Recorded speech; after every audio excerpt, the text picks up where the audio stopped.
Heck yeah!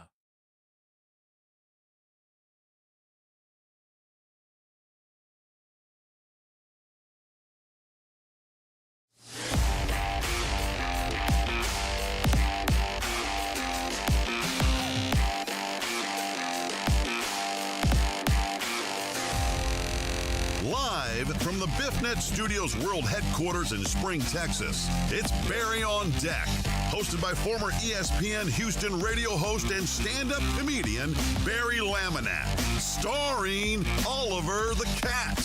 Written by Barry Laminack, produced by Barry Laminack, directed by, you guessed it, Barry Laminack, featuring sports, entertainment, special guests, film sessions, and some drinking. Okay, a lot of drinking. Viewer discretion is advised. And now, here's your host, Barry Laminack. What's up, you damn dirty deckheads? Welcome to Barry on Deck. I am your host, Barry Laminack. Thank you guys for being here. Today is Monday, September 16th, 2024. And this is episode number 841 of Barry on Deck. Welcome to the show. Welcome to the program. Hey, hello, hi, how are you? Thank you for being here. Hope you're doing well. Hope you had a great weekend. We're doing it.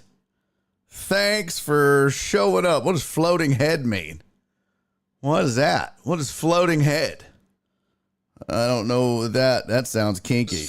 Uh-oh. All right. I had to do a sound check. That's good. Everything's working. Okay. All right. Welcome in. How are you? Hey. Back from the great north. That's called Dallas. Actually, I was in not Dallas, Fort Worth, technically. Hey, look at Twitch. Let's go. What? Let's get it. Hey, real quick, I guess I gotta say thank you. Holy shit. Prismatic Queen. Oh, is that prismatic? I'm a fucking moron. Prismatic Queen. Fucking idiot. Thank you for the follow, Prismatic Queen. I can read. Reading is fundamental. Prismatic Queen, thank you for the follow. John Dorier, thank you for resubscribing for 28 months. LFG. That stands for left-footed goal. Or let's fucking go. Let's fucking go! Captain Pope, thank you for the 1,000 bits. He said Saints and Texans 2-0. Third Coast Super Bowl, baby. Let's get it. Who dat? Who dat? Who dat? Alex said, is the screen stuck? I mean, mine's not. You see that? It's not. See that? It's moving. Captain Pope, appreciate you on the 1,000 biddies, buddy. Yeah, we're going to get into this Saints thing and this Texans thing. I have thoughts on both. Twitch, thank you for the 100 bits. They added 100 bits to Captain Pope's 1,000. This is crazy talk. Hype train started. Holy shit already? I'm going to be drunk today. We got 3 birthdays and a hype train already. Oh my God. Donna, thank you for the 50 bits, sweetie. Holy shit. We're doing it. Shout out to everybody over on the tubes. Getting the tubes tied. What's up to Jesus? What's up, Mr. Seuss? Dr. Seuss, how are you? Captain Pope, thank you for the 100 bits. Get the hat. Oh, fuck. Oh, shit. What's up, AJB? What's up, Donna? There's the hat. Yo, my office is such a goddamn mess. I don't even know where the hat is, if I'm being honest. In my haste to get... Yeah, I have lost the hat. In my haste to get on the road and get merch out and everything, the hat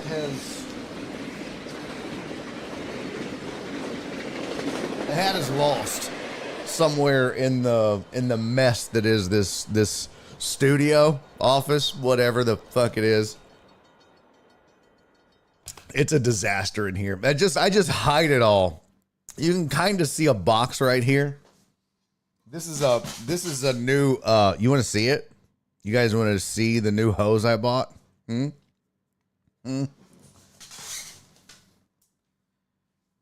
splurged on something. I splurged. Because, well, I say I splurged. So, you guys, for was it my birthday? I guess you guys all pitched in and got me gift cards and shit. And I didn't know what to get. Oh, what was that? Mimi! Meemsters, thank you for the gift of subs, sweetie. Who got it? Who got Sam from Az?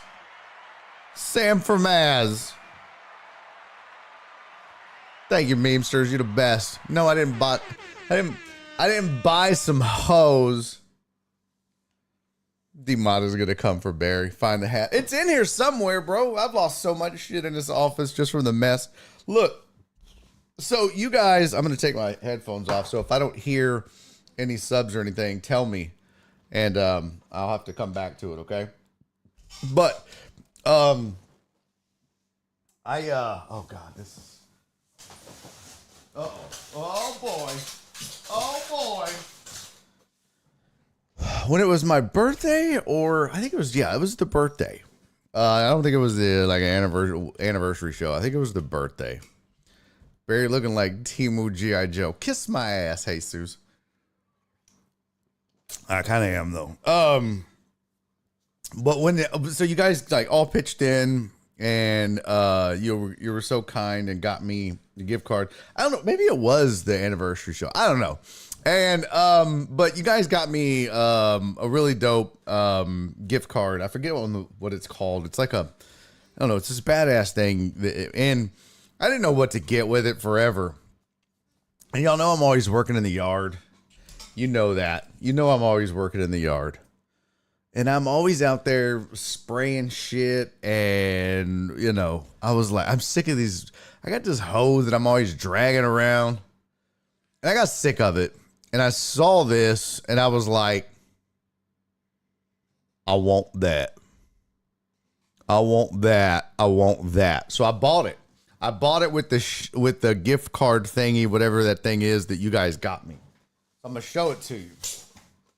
Now don't get jealous, okay? Don't be getting jealous, chat, of my shit. All right? Don't be getting jealous. Don't be getting jealous just because this is the titties, okay? All right, check this bad boy out. Hold on. Oh, shit. There it goes. Look at that bad boy. Huh? Look at that beauty. Oh. What?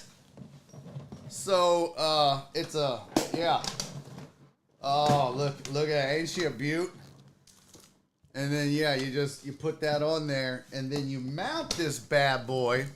Now, you can mount it on, like, your house. So I'm going to mount it to the stucco, but you can put a post in the ground, and you can mount it on a post. So you could just, you can put like a fence post in the ground and mount it on that. You can mount it on whatever, but it just goes in like such, and it swivels. Oh, what? Yeah. And so it goes about over 180 degrees, and then this just plugs into connects into the faucet on the wall. Oh, she's a beaut. Yeah, and then it comes with this. I think I have a better one though, but it just matches. But it's 65 feet, 5/8 inch of hose, and you just drag it out. You spray whatever the fuck you're gonna spray, and then you don't have to reel that sumbitch. See, it locks. Huh? And then when you're done, you just... Oh my God. I got a boner right now. I got a boner just showing it to you guys. Jesus Christ. What? So yeah. That's guess what? I got to get this installed. It's part of what you see over there. Oh my God. It's the most amazing thing. I love it so much. Flip said I thought it was a plumber snake. Okay, you're weird. You're just weird. Whip out your hose, Alex. Somebody already made that joke. Stop whatever the hell you're talking about. Is that storm shadow on your shelf? Oh, I didn't even fucking turn the lights on in the back. That's my bad. Let me do that. Let me turn the lights on in the back. I don't know what you're talking about. Which one? That's Snake Eyes. I don't know what the fuck Storm Shadow is. I don't know what you're talking about. I have no idea what you're talking about. What the fuck is a Storm Shadow? The White Ninja. Oh, this one? Yeah. Yeah. That's Storm Shadow. Yeah.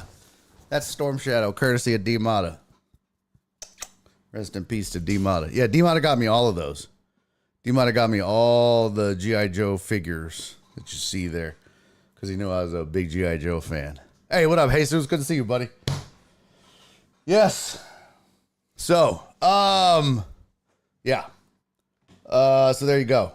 That's what you guys got me. Pew! For, I think, the anniversary show. Now that I'm thinking about it. I think it was the anniversary show. I think. If I'm not mistaken. He's not used to playing with something that long, Clarence said. Clarence, you haven't seen your dick since the 6th grade, bro.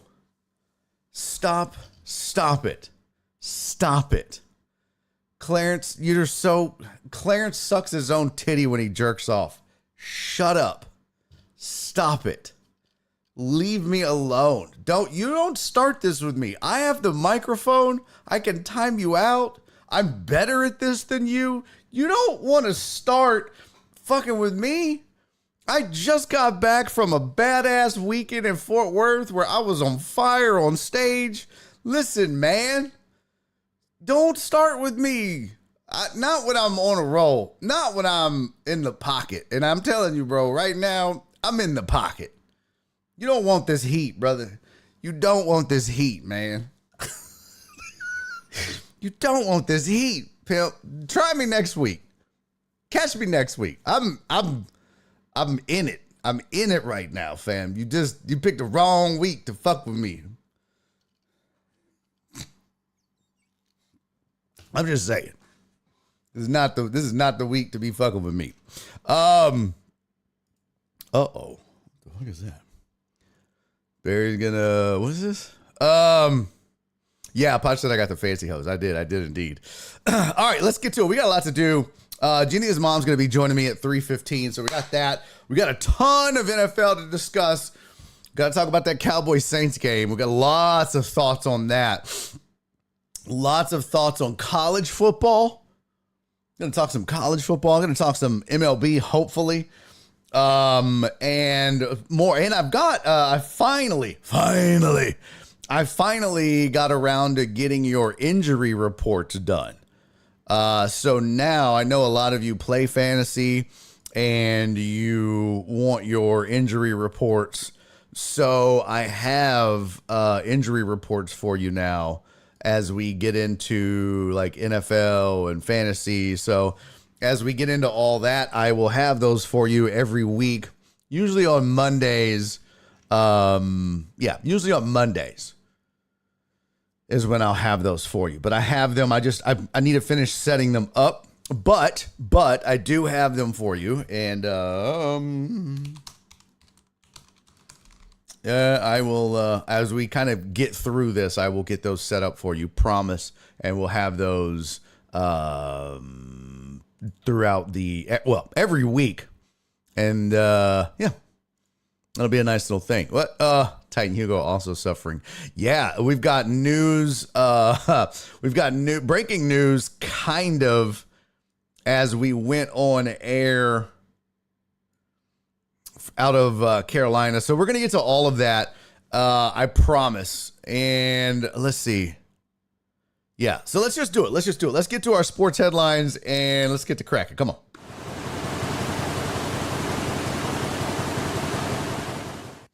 All right, this is sports headlines for the day. Breaking news as I was going on air, I guess. Breaking news, I guess.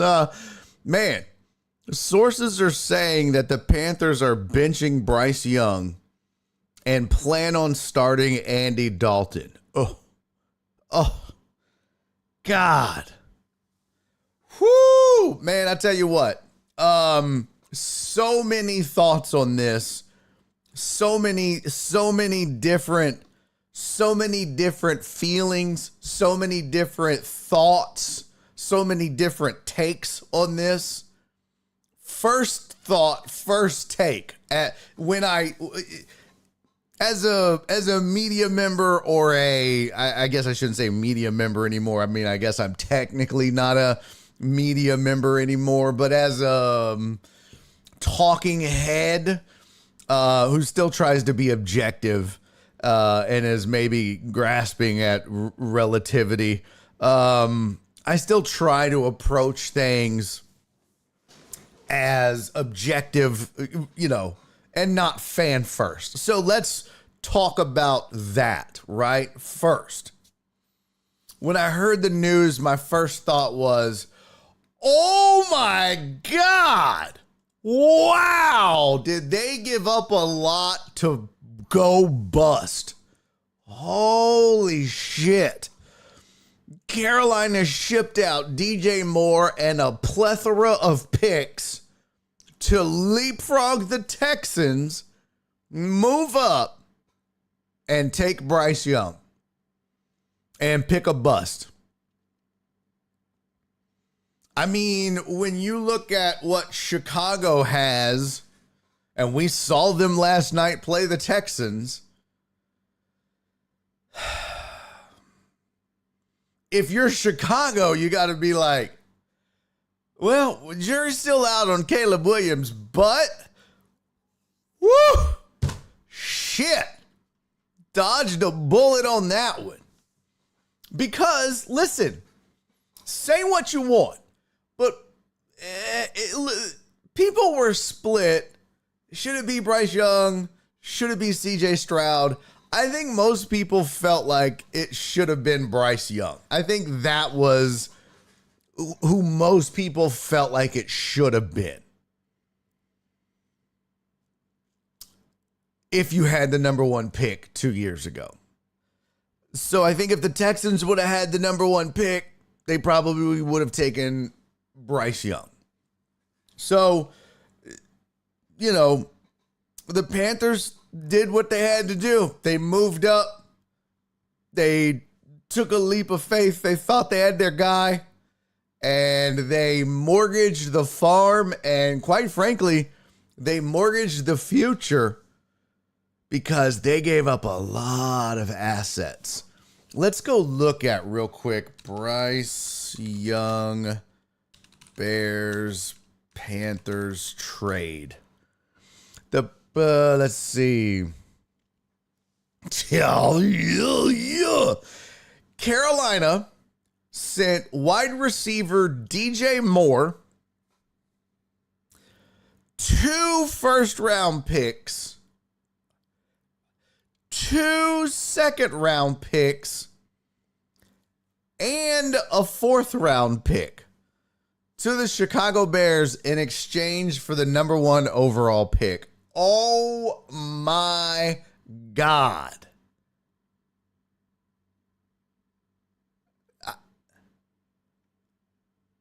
I don't know. This might go down as maybe one of the worst trades of all time if Bryce Young never sniffs the field again or continues to be a bust and is just never finds it. Because if you think about it, it's bad enough as it is. If the pressure wasn't bad enough, now he's benched. And now the pressure becomes even more. Wow. This is, jeez. Let's see. Here's another article. Let's see. Yeah,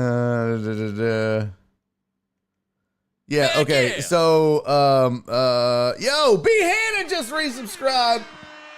Sir, thank you so much for that. 24 months. I don't know if you noticed, pimp, but that's 2 years. That is 2 trips around the sun, sir. Thank you, my friend. All right, here's a different way of looking at it. Here's everything Carolina sent to Chicago for the right to draft Bryce Young first overall. Wide receiver DJ Moore, who had a career high of 96 catches, 1,364 yards, 8 touchdowns in 2023, despite playing with Justin Fields and Tyson whatever. The 9th overall pick in the 2023 NFL draft, which became starting right tackle Darnell Wright and punter Torrey Taylor via trade. The 61st overall pick in the 2023 NFL draft, which became starting cornerback Tyreek Stevenson via trade. Quarterback Caleb Williamson, the first overall pick in the 2024 NFL draft. And a 2025 second round pick, which at the moment figures to be a top 35 selection. Good Lord. That's 4 starters, including a quarterback, a core special teamer, and what's likely to be a valued pick in next spring's draft. Jesus. This is literally might be one of the worst trades of all time.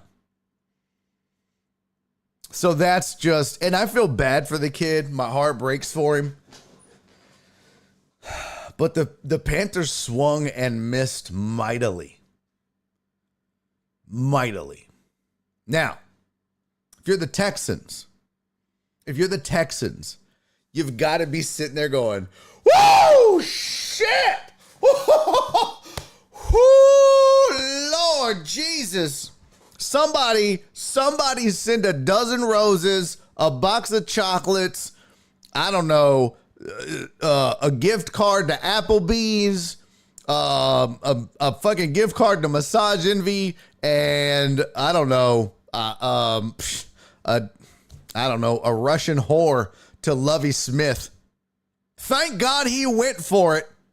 Thank God he cost them the number 1 pick, because there by the grace of God goes the Texans. There by the grace of God goes the Texans. At the time, everybody was, God damn it, Lovey, what have you done? And now Lovie Smith is sitting back going, you're welcome, Houston. It was all part of my master plan. It was all part of the plan all along. I mean, imagine that. Imagine that. I disagree, Clarence. Clarence said if you put Bryce in Houston's offense, he'll do just as well. I disagree, and here's why. Here's why. I think CJ Stroud brings some things and some intangibles to the table that you just don't find. Do you think that Bryce Young sets a record by not throwing interceptions? Do you think Bryce Young leads the NFL in yards, average yards per game? Only 2 other rookies in the history of the NFL have done that. And you got to go back to 1937. They showed the graphic on screen last night during the game. Bryce Young isn't doing what CJ Stroud did. CJ Stroud is special, bro. Does Bryce Young have a better go of it than he's having with Carolina? Probably yes. But is he doing what CJ Stroud is doing? No, I don't believe that. I think CJ Stroud has something about him. There's something that's just like it. And they said this on the broadcast. He's got it. I don't know what it is, but whatever it is, he's got it. When he walks in the room, you're like, yep, that dude is special. I mean, he's a second-year captain of a team with a ton of stars on it. He's I don't know, man.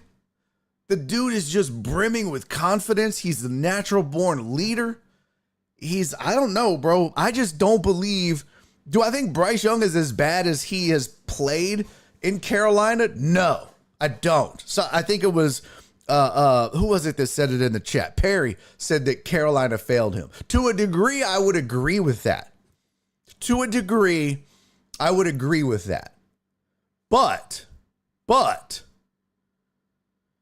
doesn't mean that I think you take Bryce Young and put him in any offense, somewhere else and it becomes Joe Montana.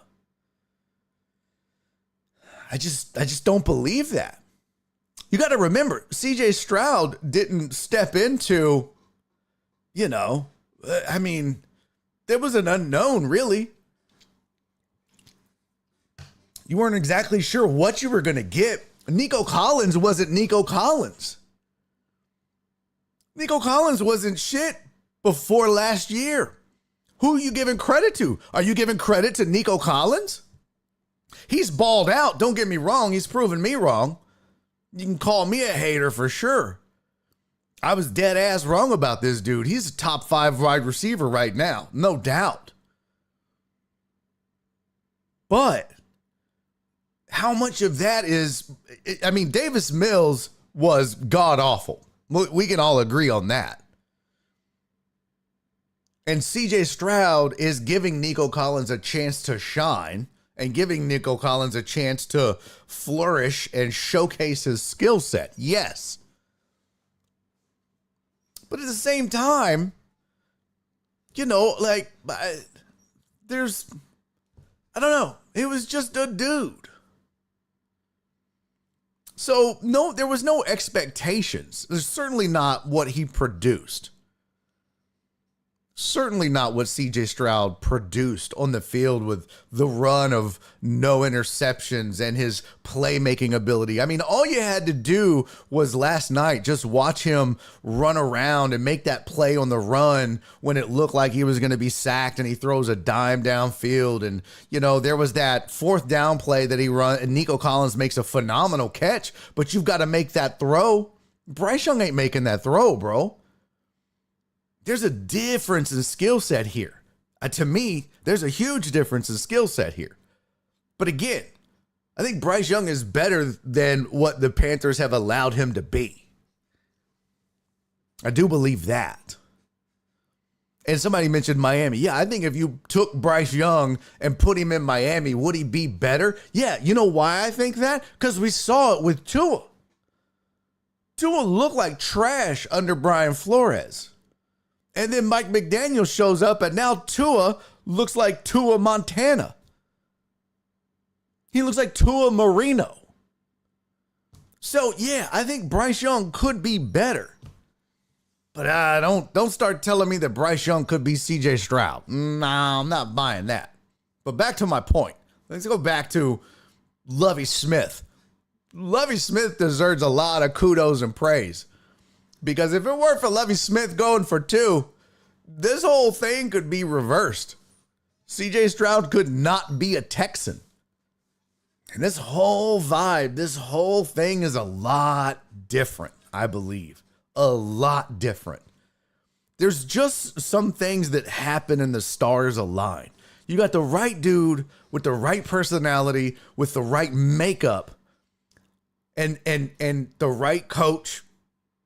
You had the right young receiver come in. You had the right rookie defender, defensive end come in.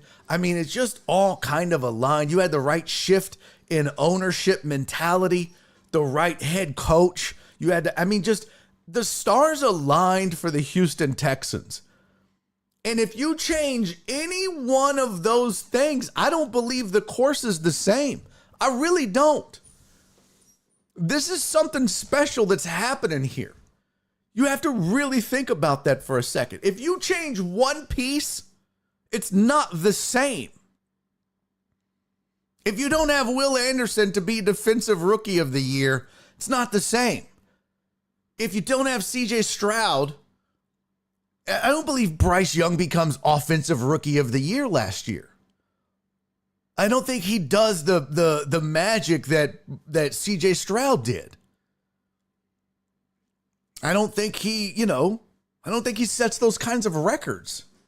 I don't think he has the kind of leadership. I don't think he develops the kind of bond with Tank Dell. I don't think I don't know. You know, if it's not DeMeco Ryans as the head coach, if Cal and them don't embrace the culture of Houston, if so many little things that if you change one thing, man, this all is different. If Lovey doesn't go for 2, it's all different. It's all different. So, Aaron said, I've been saying he was trash and overrated. Honestly, you know what? I was right about one and wrong about the other because I said I didn't like either of them. And I was dead ass wrong about CJ Stroud. I could not have been more wrong about CJ Stroud. But I said I didn't like either of their games. I said when I watched them, I didn't like Bryce Young and I didn't like CJ Stroud. But looking back, I guess I should have paid more attention to that Ohio State-Georgia game because CJ Stroud did ball out. But I was like, it's just one game. Whatever. And I guess I should have paid more attention because I was also like, yeah, but his receivers really bailed him out. Well, little did I know. But I didn't think either of them would translate to the NFL. And my dumbass was like, boy, I just want them to suck and wait till next year and get Caleb Williams. Again. Stars aligned. So everything worked out. So it's amazing to me, too, because that stuff never happens for Houston sports. Heartthrob! Thank you, buddy. Heartthrob's been subscribed for 30 months. Let's go. What up, fam? Nasty Nate said, same here, Barry. I thought the CJ pick was terrible at the time. Yeah, you know what? I was just like, yeah. But then it was terrible, but I didn't like it, but it was the right pick. You know what I mean? Does that make sense, Nate? I didn't like it, but you had to do it.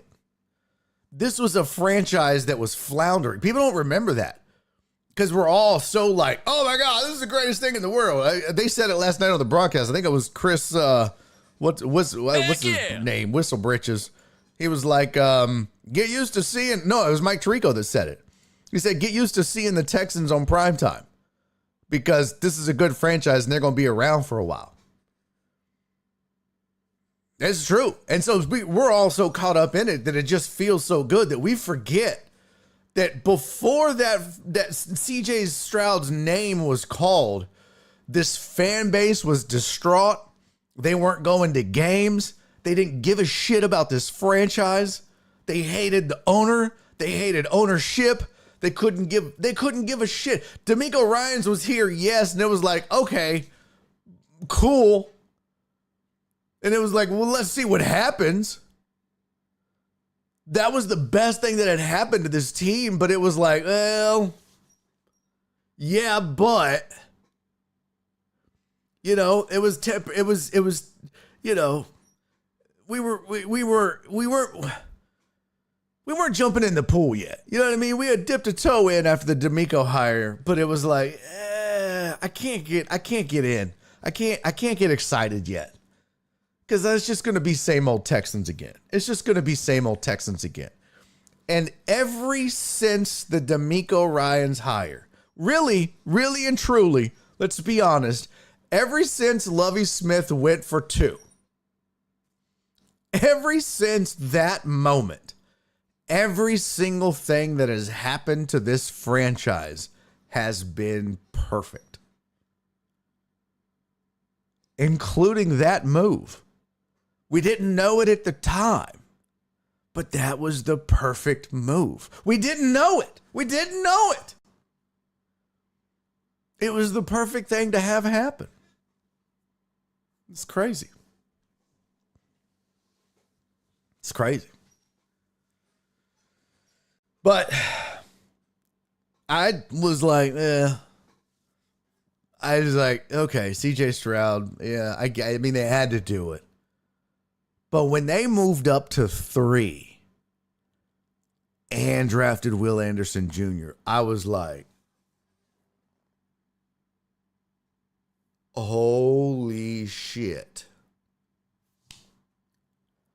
You have my attention now. That's when everything changed for me. Honestly, that's when my entire attitude about this franchise changed. That's what did it for me. And y'all know me. I was a hater because they deserved it.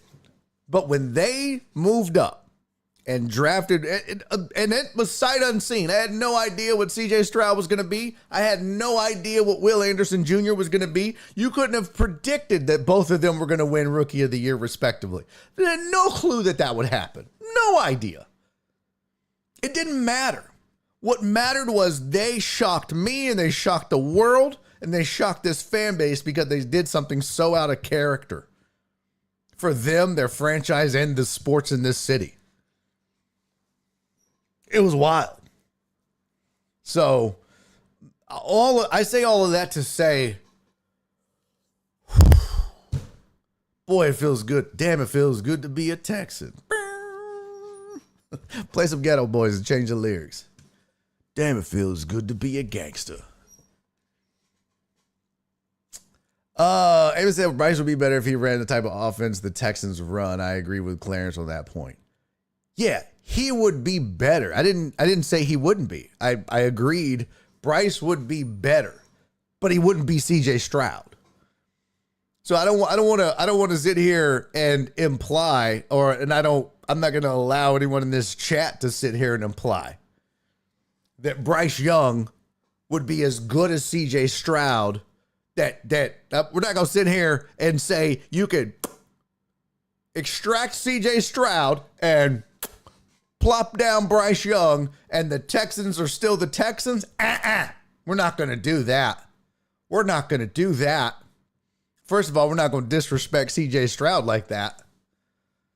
Second of all, it's just not the same skill set. That would be like saying, oh, you just extract Jalen Hurts and put in Justin Fields. Same thing. Nope. Not the same thing. Not the same thing at all. But, again, would Bryce be better in a better offense? Sure. He'd be better in Miami. He'd be better in Houston. He'd be better in San Francisco, where he has shit in Carolina. I mean, hell, they shipped out DJ Moore. You know what? Look no further than Denver last year. The same thing happened to Russell Wilson. In order for the Broncos to get Russ, they had to ship out all of his weapons.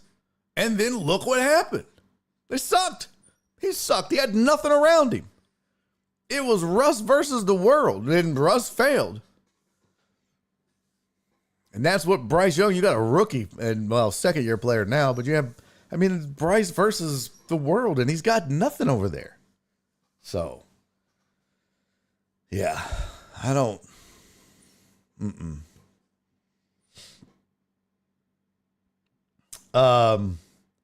Amos said that same system does have Derek Carr look like an all-pro, so.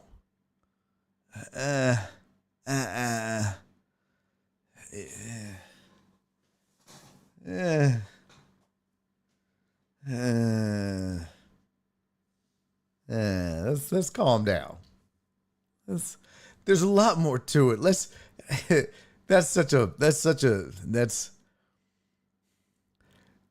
You're wrong on that, Amos. You're 1,000% wrong just to say, oh, well, it's the system. It's the system. It's the system. Bro, it's O-line, it's pass pro, it's running to set up the pass. To have Alvin Kamara to be able to run off tackle, bootleg. Trust me, I watched Gary Kubiak's offense, bro. I know that system.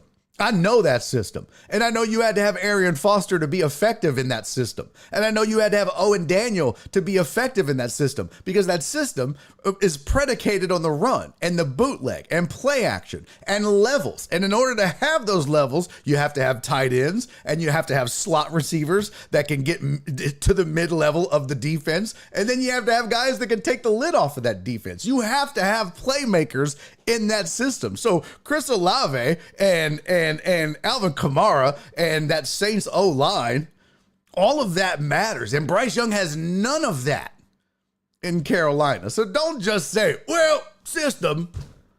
That'd be like saying the same thing in Houston. Bro, you could say, oh, well, Bobby Slowick, he just brought over Kyle Shanahan's system and it's system. Well, but he also, Nico Collins, and, now he didn't have a run game last year. I'll give you that. CJ Stroud did the damn thing without a run game last year. But, this year, obviously, through 2 games, we've got weapons. Because that's the other thing. Last year, he made weapons, if we're being honest. This year, he's got weapons, so. I feel bad for Bryce Young, though. I really do. I feel terrible for this dude. I feel terrible for him. That's a lot of pressure, man. A lot of pressure. Clarence said, I thought Darren Losky was about to bust one when he was breaking down that Saints touchdown play. Which one? They've scored 5,000 touchdowns this year, bro. I don't know which one he broke down, but Spoon said, what if Bryce Young had CMC still? Yeah. Would it be different? I mean, yeah, exactly. I don't even know what the Panthers depth chart is. I can't imagine that it's all that. I just can't imagine. Because that offense, man, I'm telling you, that offense is, you still have to have playmakers. That West Coast offense, it's a good offense, to be sure. But that offense also, you have to be able to run the ball. Have to be able to run the ball. Oh, my God, Adam Thielen. Let's see. Teams. Where's the Panthers? There we go. Panthers. Depth charts.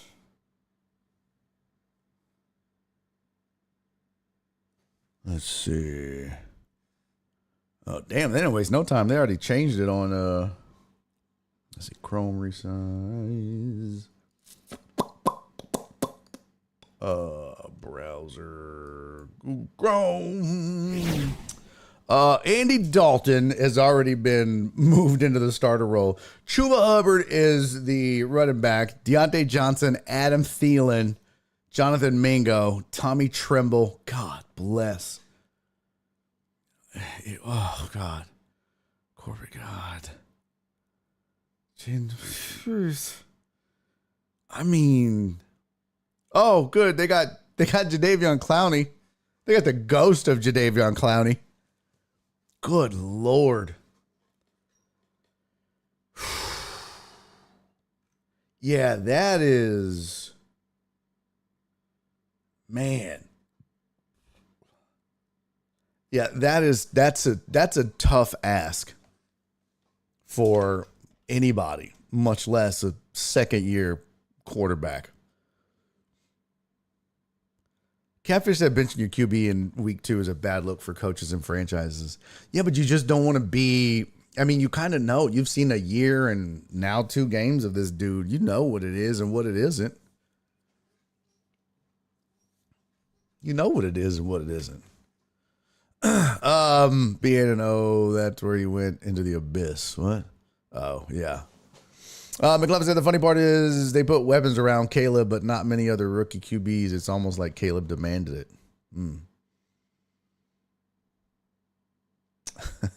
All right, one more bit of news, and then Jenny's mom's gonna join me on the phone. Oh, they just write who won that thing. Yeah, exactly. Situation matters. Would Mahomes be as good as he was in Carolina? Well, no, but he wouldn't be as bad as Bryce Young, right? I mean, you've got to have players. It's like saying, would Phil Jackson be Phil Jackson if he never coached Jordan or Shaq or Kobe? Well, no. Phil Jackson only ever coached in Sacramento. Obviously not. But at the same time, you've got to show better. And look, they're not dumb. They know that there's a lack of talent on that team. But they also can evaluate and go, God, I mean, he's not even playing good enough with what we have. Mark my word, though. If Andy Dalton goes out and shows better, because you got to remember, the other thing, too, is if we look at his game log and his stat line, I mean, dude had 84 yards and 161 yards. He's got 3 interceptions. I mean, just take care of the ball. That's the thing. Just take care of the ball. Now, I don't know, I don't know what kind of turnovers that was or whatever, but just take care of the ball. That's on him. Especially if you're a bad team. All right, real quick. Joe Mixon called out the NFL for not enforcing the hip drop tackle ban that we heard about, or that the rule was put in place. If you didn't know about this, it's like when a defender wraps their arms around a ball carrier and then they lift their feet off the ground and kind of pull all their weight down.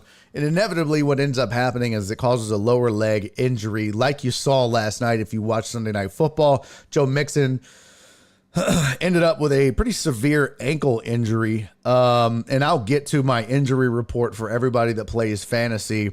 I can tell you that they are projecting a week 5 return for Joe Mixon. So that sucks if you're a Texans fan. Captain Pope, thank you for the 100 bits. Jamar Chase went ballistic on refs after they didn't call a hip drop yesterday. They should. It's a really dangerous tackle, and there's a reason the rule's in place, and that's why Joe Mixon is so pissed off, and it's why he took to Twitter to call everybody out. Joe Mixon got on Twitter and said, quote, "The NFL and NFLPA made it a rule and an emphasis for a reason. Time to put your money where your mouth is." I mean, there was no call, and it was really, really obvious. It wasn't like it was borderline or questionable. Thank goodness he was able to return. I don't know that he obviously wasn't very effective after his return. It is a big blow, though, for the Texans and the Texans offense to be without him for the next 2 to 3 weeks. Hopefully it's not as bad as a return in week 5, which would be, he's going to be out 2 weeks. We'll just have to see. But Akers is not the answer. Yeah, McLevin said Akers fucked with that fumble. The Texans covered if it doesn't happen. Yeah. And, everybody that thought Cam Akers was going to be the guy, he's... So, bad news for the Texans for sure. And Joe Mixon not happy at all. But I suspect you could see a fine for that tackle. At least I would hope so. All right.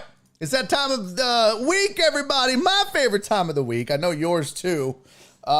She joins me every single Monday at around 3:15 to talk life, sports, and everything else. And she's just looking as good as she wants to look. So beautiful. Joining me on the show as she does, everybody, Jenny's mom. Hello, mother dear. How are you?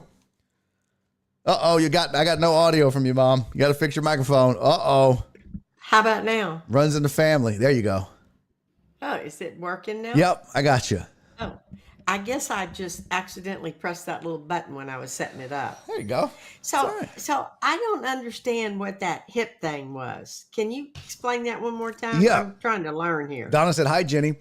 Hi, Donna. It's basically like when they wrap around, when they get their hands around the waist In fact, you can kind of see it in the photo. Let me see.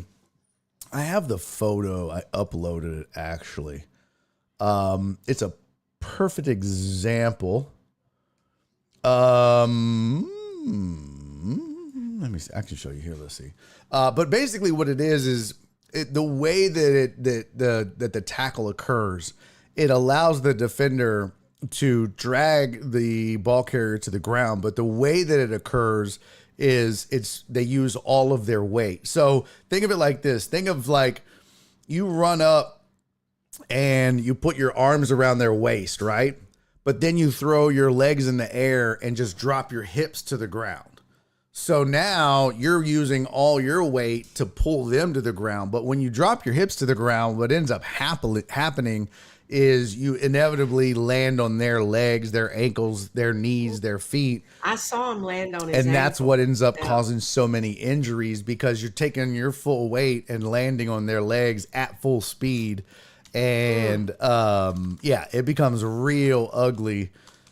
And it's caused a ton of injuries. Let me see. You could see that ankle when you could see it turning. That guy landed on it. I was right surprised there. he could Like, walk oh after my that God. shit. Oh, me too. I was sick about it. But so Yeah. how come he came back in and now he's going to be out for 2 weeks? Yeah, sometimes, especially when it comes to ankle injuries, and I'm no doctor, but sometimes when it comes to ankle injuries, you're okay while you're playing, right? Especially in And then the next basketball. day, the Like swelling when starts. Yeah. Yeah. Like when you turn your ankle playing basketball or something like that, you might go in the back, you get taped up, they tape it up real tight, or if you're just playing and you don't, stop playing or you don't get off of it, that kind of helps in the adrenaline and everything. So you're Right. fine for the time being, but once you sit down and you take the tape off and everything calms down, and then the swelling occurs, and then you're screwed. And then that's when everything. I don't know if you remember, but I turned my ankle and broke my foot, and I didn't know it. And I walked on it all day long showing property. So it wasn't feeling that bad, but man, by that night, I was like, oh my God. And then I went to the emergency room and it was broken. So I can understand that. I walked around on it. Like, All right, here we go. Here is a prime example. Hold on. This is actually the tackle. This would be a good representation of it. Okay, here we go. This is the hip drop tackle. So you can see how he's got his hands around his waist on the left. Right. Yeah. And Okay. so that's where he does it. And then on the right, you can see where he has swung his legs in front now. And he has dropped his hips to the ground while his arms are still around his waist. But as he's done that, now he's landed on his right ankle. So you can see as he started to make the tackle, he's behind him. His legs are behind him, right? His arms are around his waist. But then he slung his legs around and then dropped his weight to pull him to the ground. But in doing so, he lands on his right ankle, which gets twisted and bent. And he drops to the ground, and that's how he makes the tackle. And that's a hip drop tackle because he is basically using his weight and the force of his weight to pull him to the ground. And it's caused a ton of injuries. oh my gosh.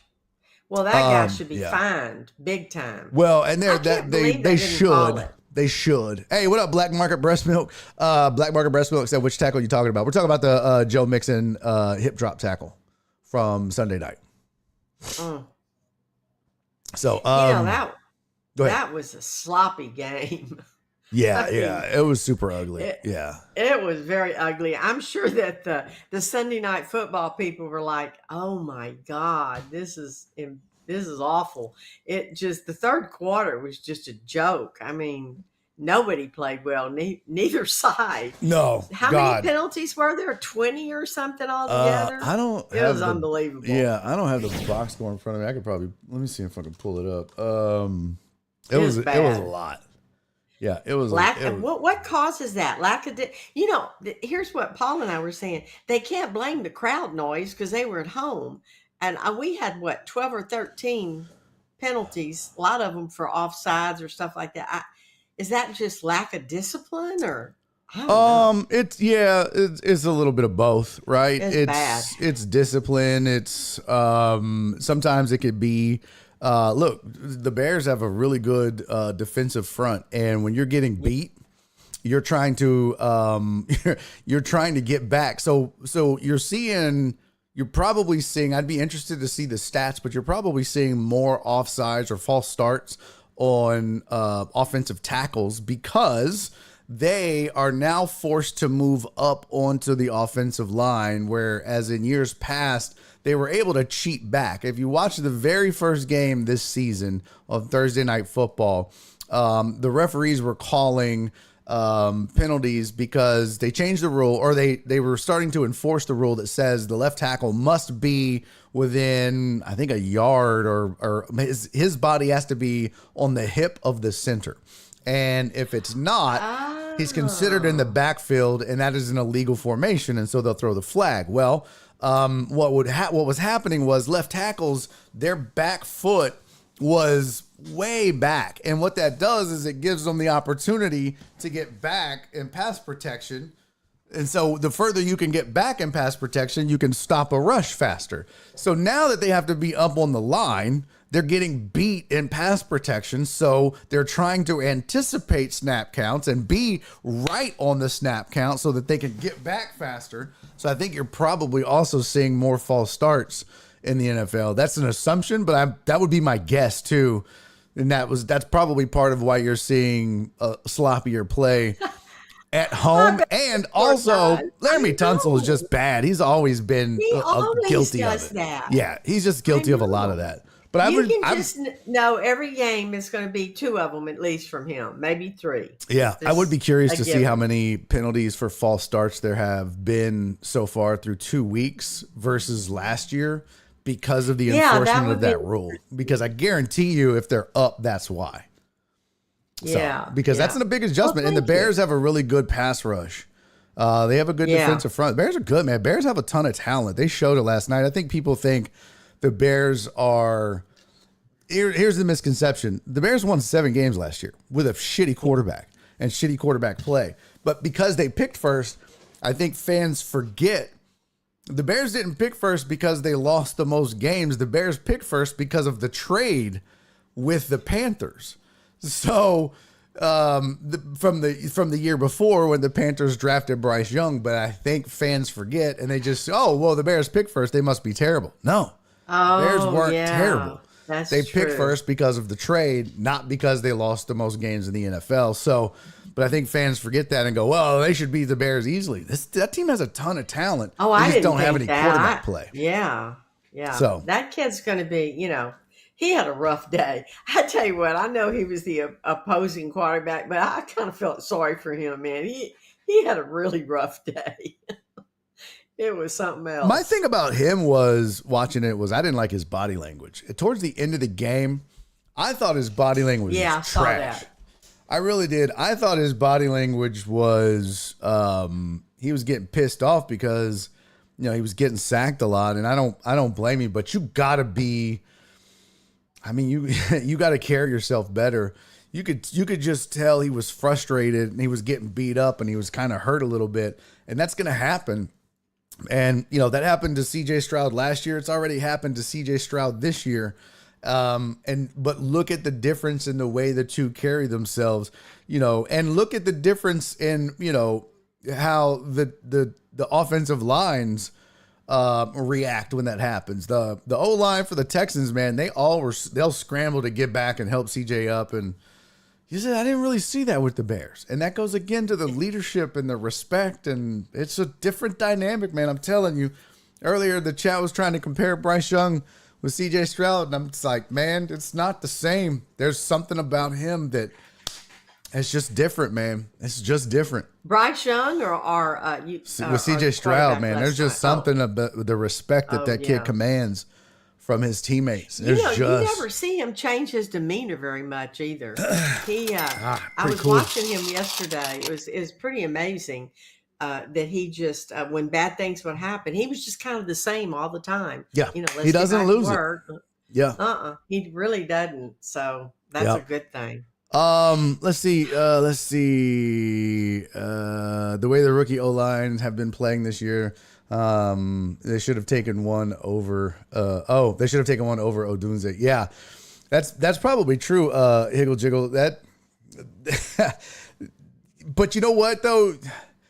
When you get the formula says you got to have weapons, right? And yeah, you got to protect your quarterback, but you got to have weapons. And I think that they were trying to recapture what Cincinnati did, right?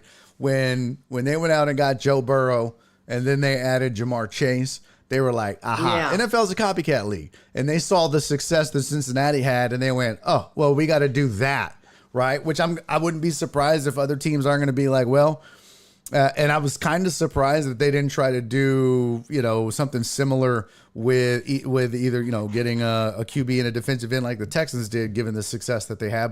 But they already had a good defensive front, so they didn't need to.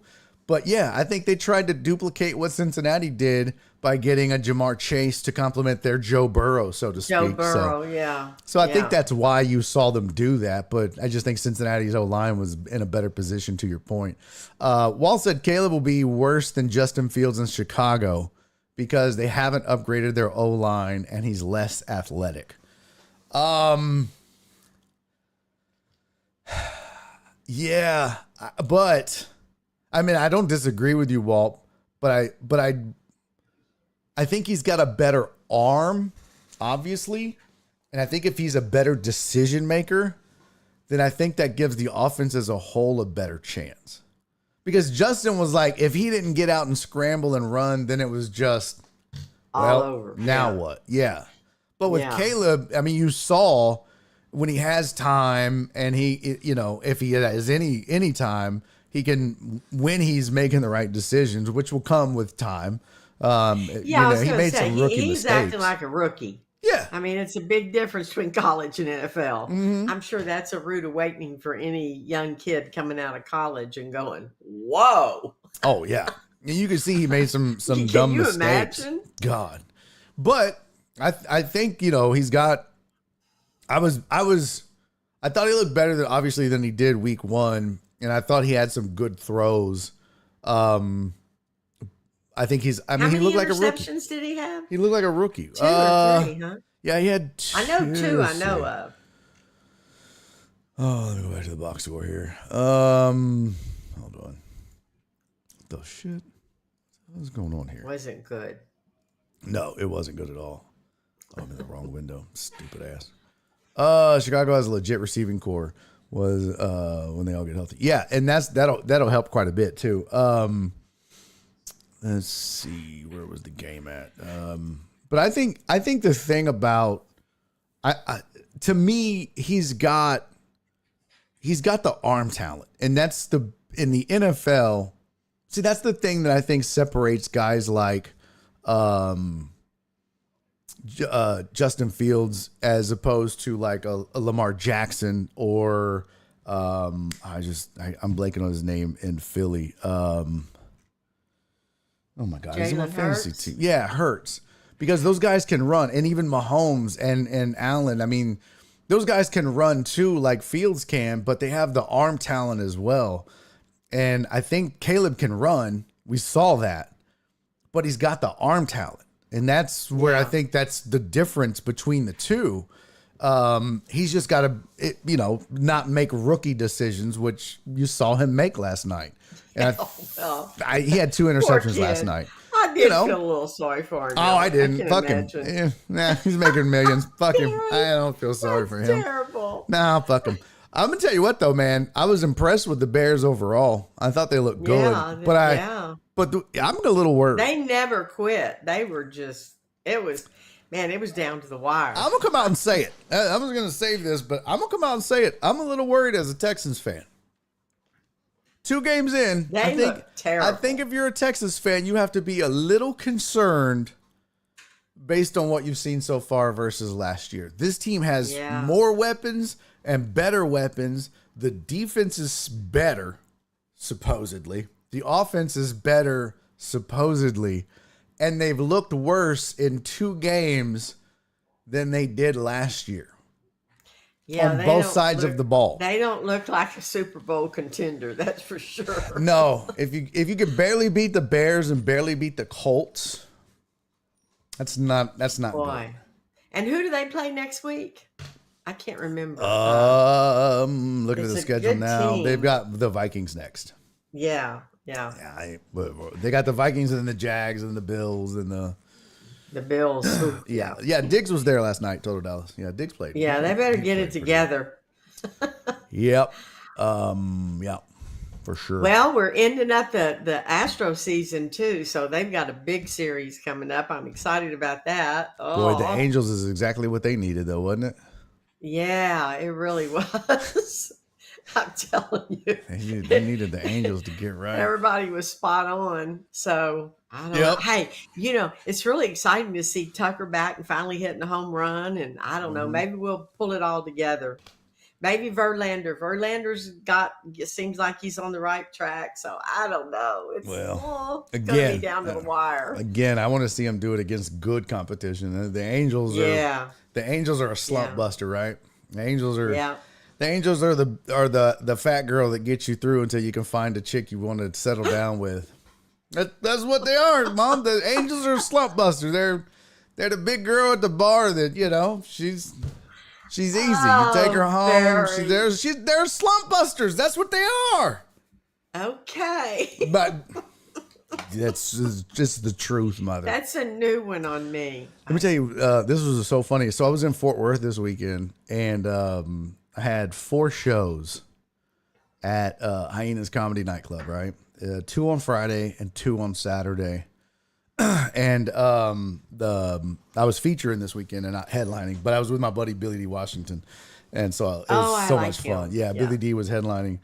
It was so funny, though. So I'm on stage, and Billy tells me, he goes, "Hey, man, so just so you're aware," he goes, "there's 2... Let's see, Friday night, one show, there's this lady there was a dude that is like I don't know, he's a director. He's like a Hollywood director, and he's a writer or something like that, and whatever. And then Saturday, there was 2 cruise ship directors that are responsible for like the talent and everything. But Right. so Saturday, during the show, I start hearing this talking while I'm on stage. And you know me, right? I know. That is so rude. Yeah. I'm pretty Disrespectful. I'll tolerate it, especially if I'm featuring. I don't usually say anything because I just let the headliner deal with it. Sometimes it has to be really bad. Now, if I'm headlining, I'll say something and then I'll go in. Especially now, I'm way more comfortable with my crowd work. So I'll just go in and then I'll use it because I'm like, all right, bitch, y'all gonna be on YouTube and I'm gonna have a good clip out of it. And then I'll just go in on them. But Give Mel. yeah, I hear the guys talking and I'm just like, whatever. So I kind of ignore it.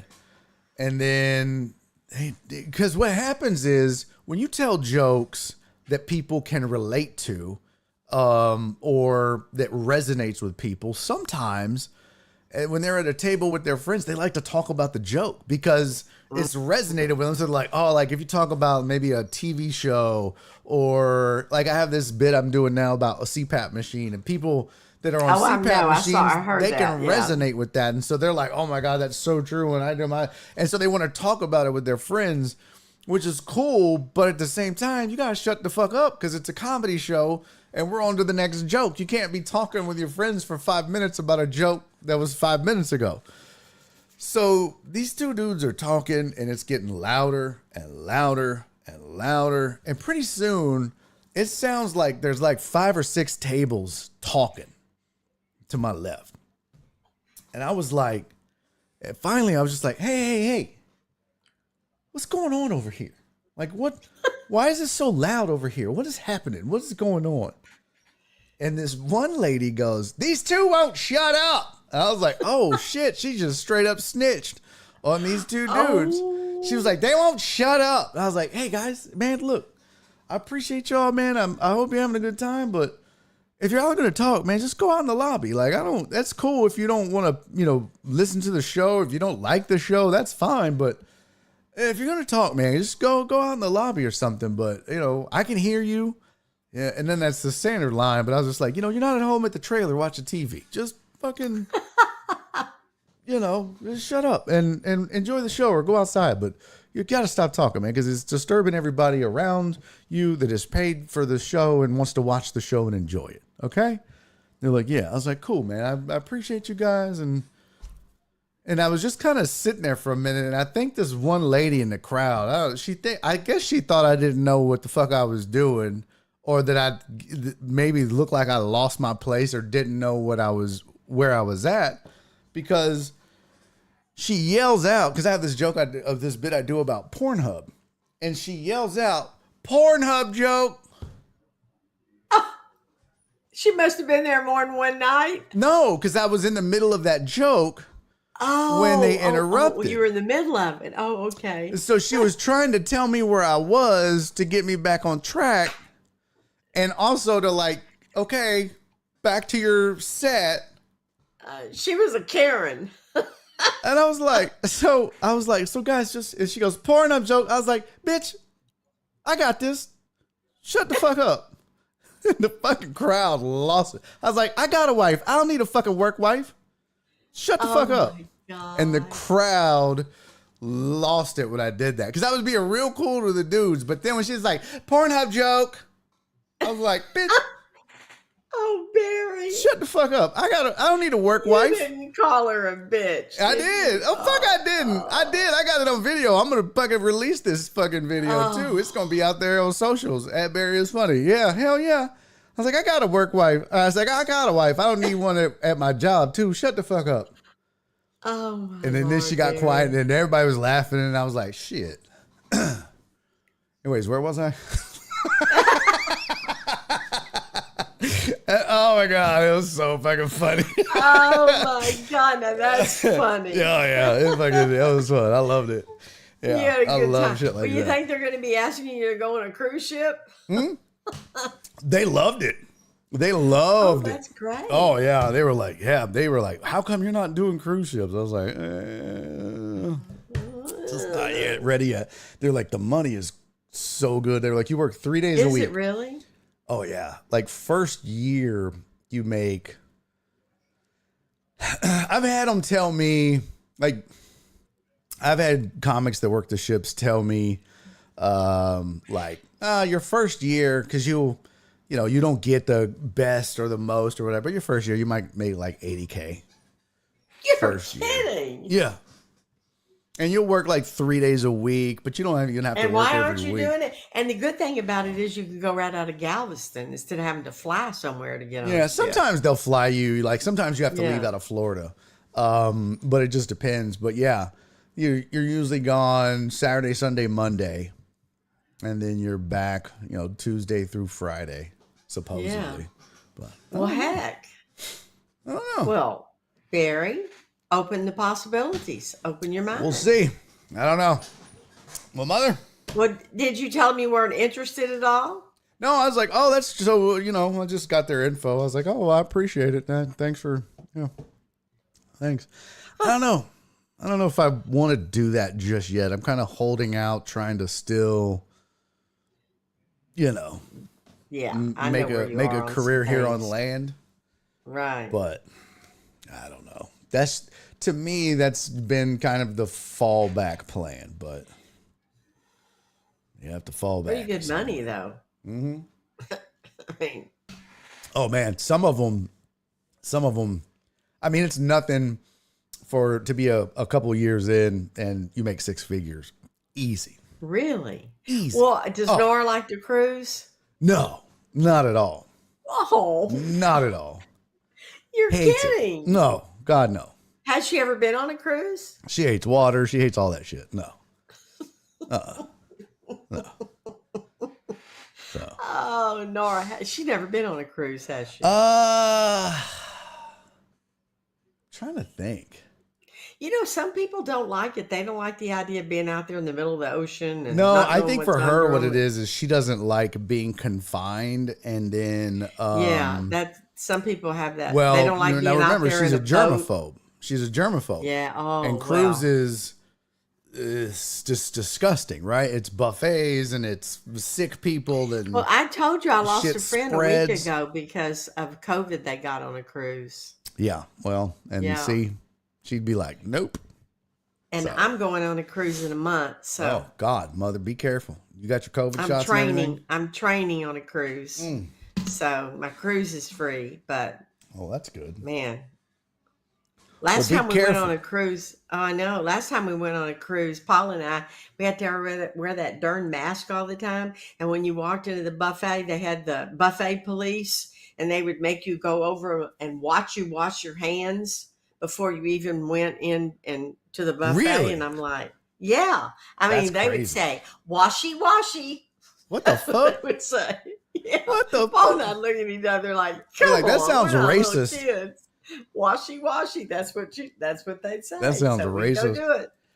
Hey, real Well, quick, I didn't want to mean say, to sound racist. That's just what they said. no, I'm saying they do. That not you, them. Hey, So I thanks to went- Captain Pope for gifting a sub to Black Market Breast Milk. And thanks to Spoon for the 100 bits. He said Caleb called his mom and cried that they're being mean to him on the field. Wow. Probably. His mom was there. Yeah. They both moms, CJ's and Caleb's. What was I going to tell you? Oh, I think we told the story of us going on the booze cruise that you set up for the club. Did we tell that story, chat? Did we tell that story? Horrible. I don't remember. Amos said the cruise I went on for the first time was very sanitary. I mean, yeah, germaphobes would die on a cruise, Perry said. Yeah. Yeah, they were during COVID. They were, man. They, Alex said you yes, we couldn't told be the story. you couldn't be out in the hall or anywhere without your mask. You had to wash Oh, your during hands everywhere COVID? you went. Oh yeah. Well, it was right at the end of COVID when Yeah. I went, and they were. I don't think they require masks anymore, though. Well, this was we went out of Greece. In Oh, that really? Norwegian ship. Yeah, they were real picky about it. So Well, I'm sure it's not that way anymore because my friend cruises all the time. But well, I will be careful because I've had COVID 4 times and I do not want to get it again. hell Darn no. it. I mean, I think really. you'd be immune to it by now. Shit, if you've Oh, had it you that would many think times. they would use my blood as vaccine. I've Oh, had it so shit. many times. It's almost like that'd be your superpower by now. Like you're like Spider-Man. Like if you got bit by a spider, you know what I mean? Like Oh. you're like COVID woman. I Just- am definitely, and I've What do had you? all my vaccinations. Yeah, and Donna put in the boosters. chat 4 times? Question mark? Question mark? Question mark? What are you going around licking doorknobs, Mom? What the fuck are you doing? How do you get Well, it 4 times? What are you just going Paul- around Paul open brought mouth it home. kissing random strangers? What are you? No, I can tell. I know Paul brought it home twice from the golf course. Told him And Dallas then- called you a COVID All Pro.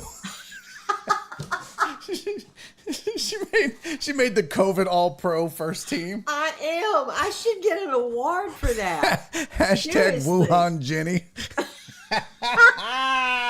I love the chat. Cisco said hashtag Wuhan Jenny. That's God, they are hilarious. so funny. Total Dallas. Not once, not twice, not 3 times, but 4 times. Damn. Yeah. The last time I got it, I know exactly how I got it. It was my last day of training at one of the offices. And, we have this graduation thing and they all come up and hug me. And after about 25 hugs, I'm sure somebody in that hug group already had COVID or was getting COVID or whatever. Because 6 days later, I get You need COVID. to live in a And I bubble, thought, Mom. You need to live I in a know, bubble. and now I'm training again. And in 4 weeks, the day before the cruise is our last class, and we're going to go through all that. And then I don't know. I don't want to get it again. Well, be careful. All right, let me I get back will. to this NFL, Mother. Okay. I love you so much. Be safe. When are you going to talk about football fantasy? Is that tomorrow? We usually do it on Wednesdays. Yeah, Wednesday, because we got to get okay. the last game out of the way. Tonight. That's true. Tonight, and then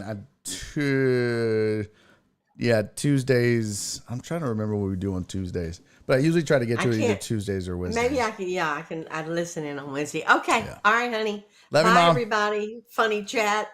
All right. Jenny's mom joins me every Monday, 3:15. Love her to death. Jenny Gobert. Yeah, Rudy Gobert's the first one in the NBA to have COVID. She's 4 times. That's a lot. That shows you how tough she is. She's tough old Jenny. She's tough. All right, let's get back to some NFL because I wanted to discuss something that came up in the chat. Oh, well, I did want to talk a little bit about the Texans because we talked about Joe Mixon for a second, but I wanted to I just wanted to give you some thoughts on the game itself. Dre said I miss Jenny. Yeah, dumbass, what are you doing? Dre, idiot. You know it's Monday, stupid ass. She's in the green room. She's making fun of you, Dre. She gave you the finger. Yeah, she really did just then. Yeah, I'll tell you what, man. I'm not ready to sound the alarm and panic, but the Texans have not looked great. They have made a ton of mistakes. They've weathered the storm, which is a sign of a good football team when you can still win games when you're not playing your best. So that's a positive. But as we said earlier, when Jenny's mom was here, you can't play like this and expect to be considered a Super Bowl contender. You can't play like this, and when you start facing better teams, expect to beat those teams. You certainly can't play like this in the playoffs and expect to get as far as expectations are, which to me, expectations are AFC title game. It has to be that. What else would it be? At this point, this team is built for the AFC title game. Anything less at this point, I'm going to say it, is a disappointment. Just a fact. So I don't think that I'm not saying that, oh man, this team sucks. I'm just saying they kind of look out of sorts. And, is it rust? Is it chemistry? Is it, I don't know, but they don't look like the polished or, the same team that we saw last year. Now, one of the reasons might be expectations. Last year, there was zero expectations on the coach, on the play caller, on the defense, on the offense, on the players, on the rookie quarterback, on the rookie pass rusher, on anybody. There were no expectations. Go out, have some fun, try not to suck. And the result was amazing. The result was an offseason of, great strides forward. So they go out and they add a bunch of big pieces. They add Stephon Diggs. They add Joe Mixon. They add Danielle Hunter. They add other key pieces on defense and offense. They re-sign some key pieces. They have a fantastic, just a magnificent, maybe the best offseason in this franchise's history, which is why expectations are so high.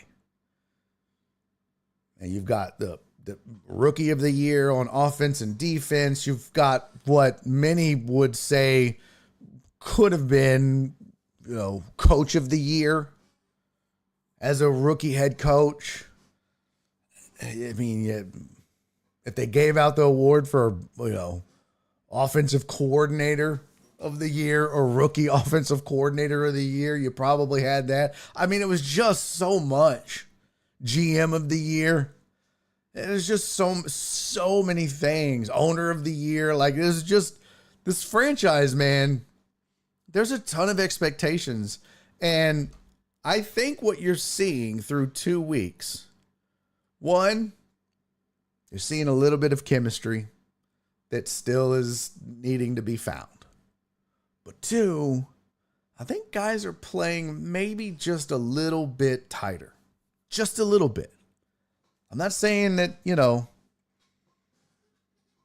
but I'm just, there's more expectations. So everything matters a little bit more. There's a little bit more pressure. And so you start reacting differently. You start, the decisions that you make different decisions. When you're CJ Stroud in your rookie year and no one expects anything from you, you play different. But when you're CJ Stroud in year 2, defending rookie of the year, one of the best rookie seasons by a quarterback ever, and already people are throwing you in as a top 5, top 7 quarterback, you're going to play different. So I think that's kind of what you're seeing. And I think what will happen is these guys will adjust and everything will gel. And I don't think everybody's playing up to their level yet. So I think that will happen. And it is true. In the NFL, sometimes you play down to your competition. Now, I'm not dogging Chicago. I think Chicago is good. They just happen to have a rookie quarterback that plays like a rookie. And Indy, it was actually better than people think. And maybe people want to give them credit for. Look, Indy could have went to the playoffs last year. That Indy could have been the Texans. That final game of the season was to go to the playoffs. I mean, that game came down to the wire. That's how close Indy was to go into the playoffs, and the Texans not going. And then the Texans go and win a game and advance, and the rest is history. But Indy was that close. And Indy just as well could have gone. And without their rookie quarterback guiding them throughout the season. So don't discredit how good Indy actually is. And the same again is true for the Bears. They won 7 games last year. So I don't want to sit here and say that, oh, well, they shouldn't have won by 2 and by 6 against these teams because they're both shitty. They're not. But this team hasn't looked the same. So I don't know what it is. I can't quite pinpoint it. But I think when you look at it, you just go, something's not right. They'll get it. I think they'll figure it out. Something's just not exactly right. Just yet. But they'll get it back. I firmly believe that. Let's get some of this chat in here. Let's see. By the way, Captain Pope, thank you for the 100 bits. Captain Pope said AFC contender that should be more concerned with an 0-2 start. Really good question. The Bengals or the Ravens? Yeah, that's a great question. Isn't it wild that Pittsburgh is leading that division? How? Pittsburgh should be the worst team in that division by far. By far, Pittsburgh should be the worst team in that division. But to answer the question, I would say Cincinnati. So the question again was, hold on, let me put it on the screen here. Where did it go? There we go. AFC contender that should be more concerned with an 0-2 start. Bengals or Ravens? I say Cincinnati. because Nasty Nate said, bite your tongue, Barry. Cleveland is the worst team in that division. I mean, they shouldn't be. They shouldn't be. Pittsburgh should be. Bro, Pittsburgh's going like Justin Fields is their starting quarterback. And when it's not him, it's Russ Wilson. What? I mean, Cleveland's defense should be elite. Yeah, I think, though, that Cincy's concerns, they've got more than anything, the Ravens, when they get right, defensively, they'll be fine. Lamar Jackson, I think, will figure things out. Offensively, I think they'll be fine. I think Cincy's problem and concern could be health and chemistry. And if I'm not mistaken, isn't Jamar Chase a little disgruntled like right now?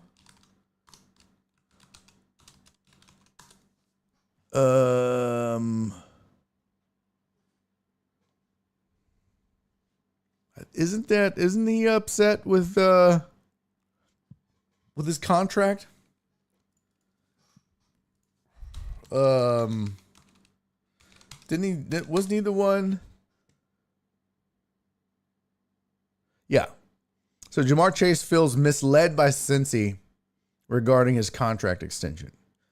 That's not going to help things. 17 hours ago, New York Post, Jamar Chase won't talk with Bengals about contract in season after being misled. These are yeah.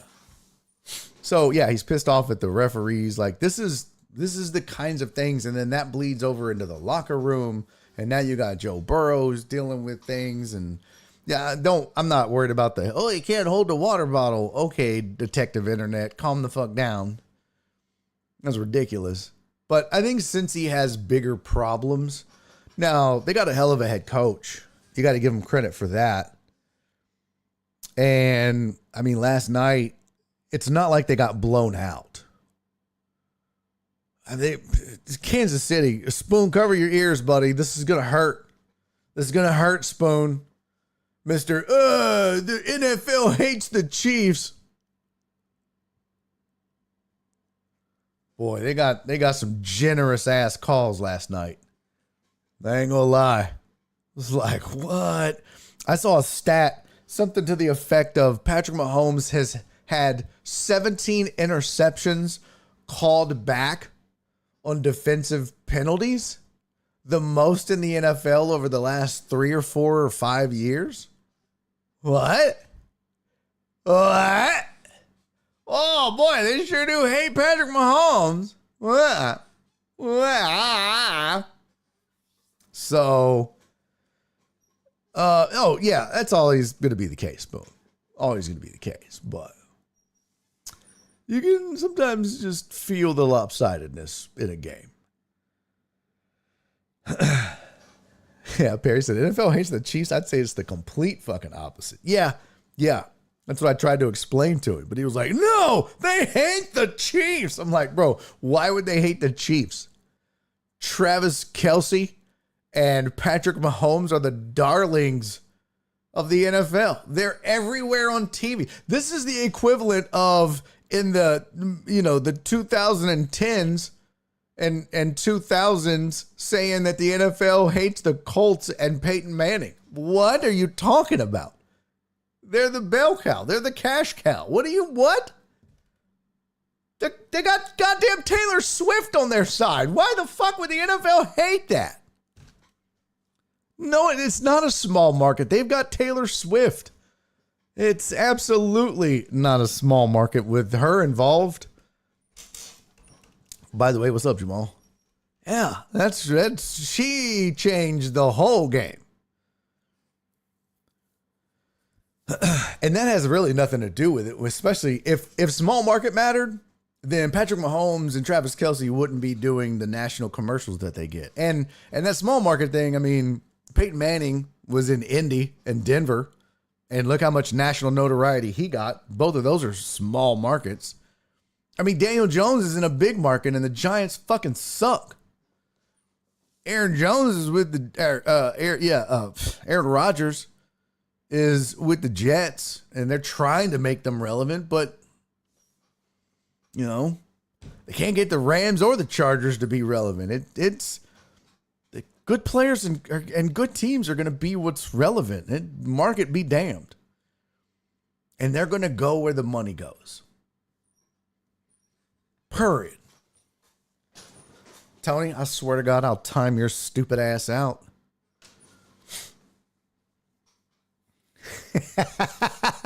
Baffles said, wow, I get here just in time for the Danny Dimes besmirchment. Great timing. Look, well, first of all, I mean, are we really going to sit here and defend Danny Dimes, sir? Come on. Let's just all be honest. Your franchise would be better off without him. We had this discussion before. I'm simply being honest here. I'm just being honest. The Giants deserve better. The Giants deserve better. Wow. Justin said, who hurt their franchise more, Daniel Jones or Bill O'Brien? Bill O'Brien. 100%. 100%. 100% Bill O'Brien. No doubt about it. Tony said, I'm a Swiftie now. Well, I'm glad you converted. That didn't take long. Skitty said, this is why I already put my bet for Chiefs to the Super Bowl. Okay. All right. I like Taylor Swift. I just can't stand Travis Kelce. Man, I saw something funny. Forget who it was. Oh, it was some TikTok dude. He was like, man, I don't know. Travis Kelce. I've talked about it on this show. How Travis Kelce lost his flavor. Right? He used to have a bald fade with an edge up. He sounded different. His vernacular was different, we'll just say. And all of a sudden, man, it was like, hello, my name is Travis Kelce. Hi. He's got a porn stash and bangs and shit. What happened, Travis? I don't know what you're talking about. I've always been like this, fellas. Who's ready to go do a wine and paint class?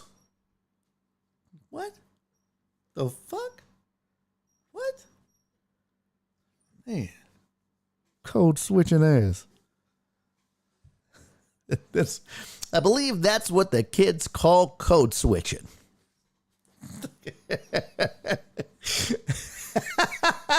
Barry said he went from being at the barbecue to being banned to the trailer park. He got banished to the trailer park. That's funny. Oh. Tony said, I prefer Jason. He seems like a better hang. Jason seems more authentic. You know what I'm saying? Jason Kelce just seems like he's like, yeah, this is me. Travis just seems like, I just want you to like me, man. Just like me. Oh, God, Tony. Sir, you are a genius. You are a genius. Now, you can't, it's got to be even money. Here we go. Wow. Tony, you've done it, my friend. We've got to do this. We've got to do this. Stop the presses. No, don't duh me. Don't duh. That's too far. Don't fucking, just take the compliment, ass face. Take the compliment, ass face. How do we do this? Let's see. I want like a bracket. I need like let's see. Online bracket maker live. Let's see. Create a bracket. Now, do we break them up individually? How would you do this? So you would have to do it. So the Kelsey brothers only have 2. So it can only be 2 from each, right? So it can only be 2 Watt brothers and 2 Manning brothers. So it's obviously Cooper and then who? Just kidding. So it's TJ and JJ, duh, Travis and Jason, and then Eli and Peyton. That's a tough. Now that's 1, 2, 3, 4, 5, 6. So we put them all 1, 2. So they could all face each other bracket style, right? Let me see here. How can I get these in a bracket? I need to change my bracket. No, I don't want to start the tournament. I need to update the bracket, you regular bitch. Single elimination, double elimination. Oh, there we go. Add participant. Yeah. All right, who gets a first round bye? Of these 6, who's getting a first round bye? So you've got Travis,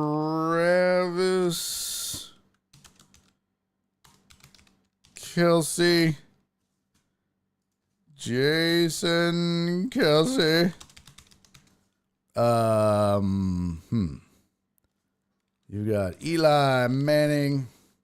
Oh no, you got Peyton Manning, Eli Manning, and JJ Watt, and TJ Watt. Okay, here we go.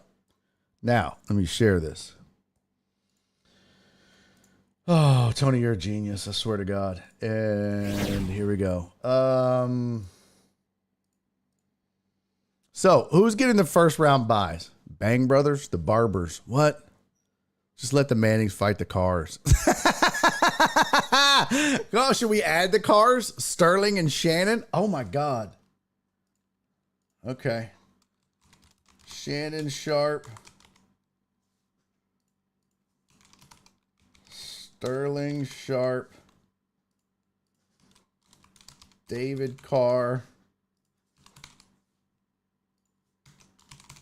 Derek Carr. All right, who else? The Cars don't count? Why? Oh, the Boses?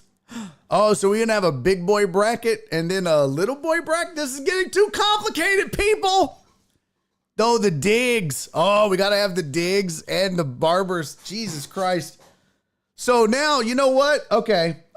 You know what? Then we're going to do this differently then. It's going to be the Kelseys, the Mannings,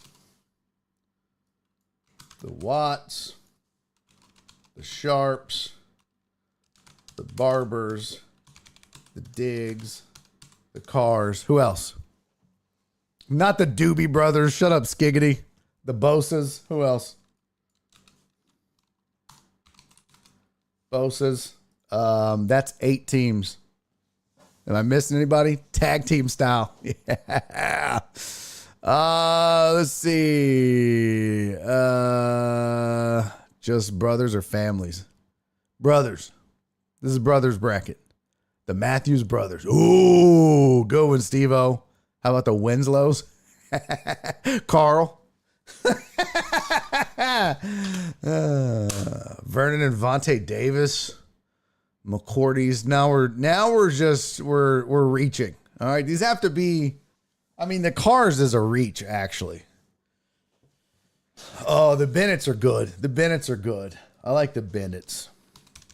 I don't like the Cars. The Cars is a reach. The Cars are a reach. Kelsey's, Mannings, Watts, Sharps, Barbers, Diggs, Bosa's, Bennetts. Did I spell the Bennetts right? Let's see. Not now. Let's see. Did I spell that right?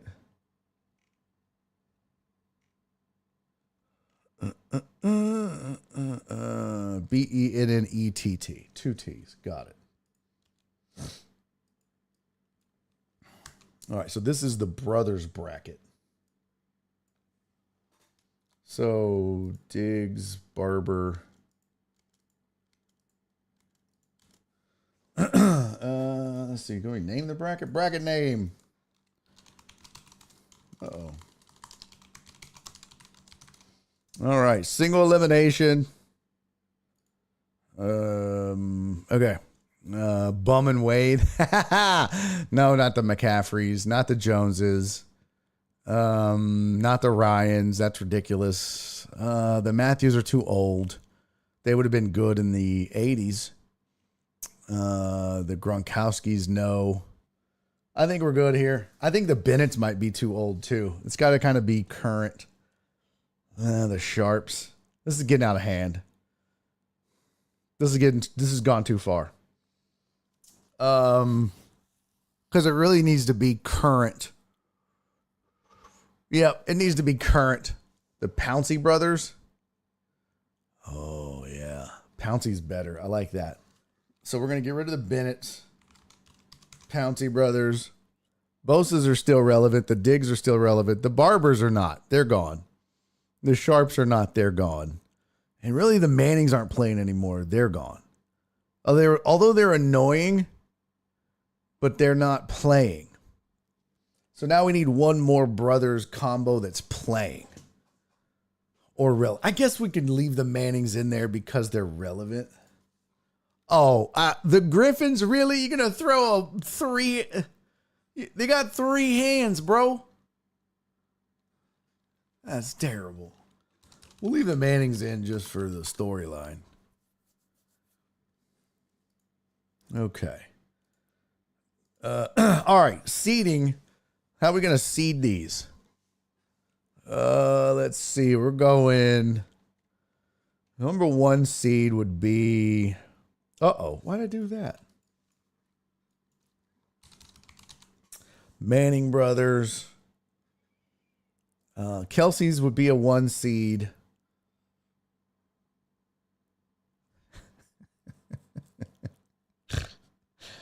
By championships?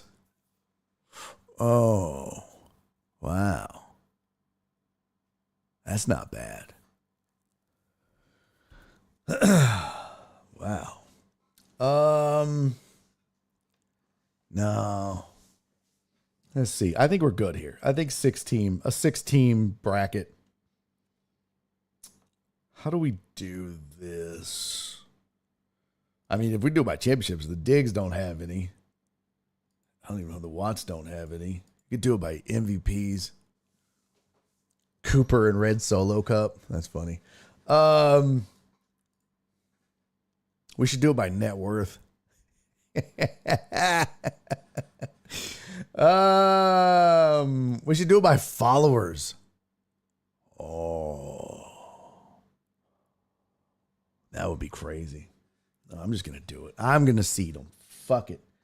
The 2 most annoying are going to be the 1 and the 2 seed. So it's the Kelseys and the Mannings are the 2 most prominent. And then the Watts, and then the Bosas, then the Diggs, and then the Pounceys. There you go. There you go. There's the seeding. All right.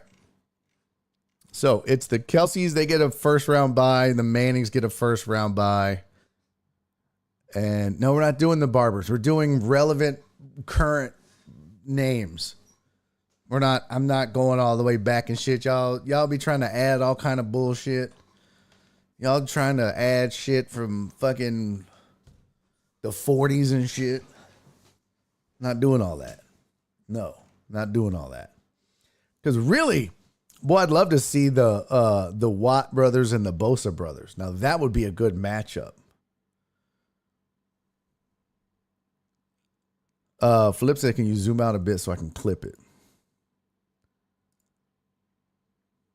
There you go. There you go. All right. So what I'm going to do is I'm going to put this on Twitter. And we're going to have our the Hardballs. That's pretty good, actually. That would be a good one if we did. Boy, we could do We could do coaching trees. Coaching tree bracket. Oh my God, that's got to be the next battle to the death. But this is it. This is now we have to come up with what is what's the most now. How are we battling this out? Who's the most annoying? Who would win in a fight? Who do you like the most, or who do you hate the most? Who gets on your nerves? That's what we got to figure out. What are we getting rid of here? What is this bracket going to be? I think the way we Pouncey's shoot first. I think it is if it's a fight, the Mannings are out. Yeah, I know. That's what I'm saying. Fights would be Watt versus Bosa. Yeah.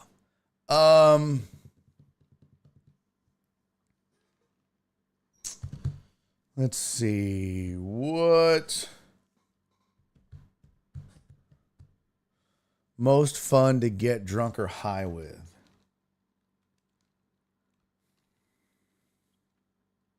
Eli is a liability, period.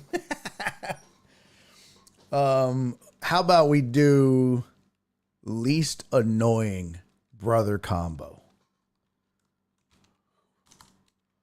What brother combo is the least annoying?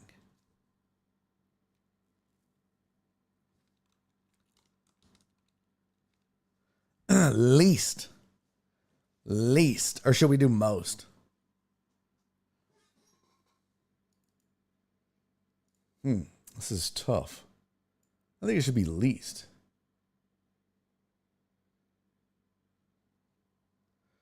When you post it on Twitter, you got to tag all of them. Oh. Least annoying would just be least famous. Not necessarily. Not necessarily.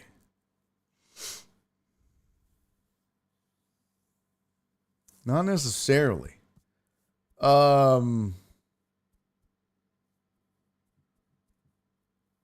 I think we should do, yeah. So most, if you're putting it on X, do most. Okay. What brother combo is the most annoying? You're right. Okay. So do we need to replace the Pounceys? Is that really like a... Who did I get rid of? And I was like, no, they got to go. Bosa's, Diggs, Kelsey, Watt. I feel like the Pounceys should be out. Who am I missing?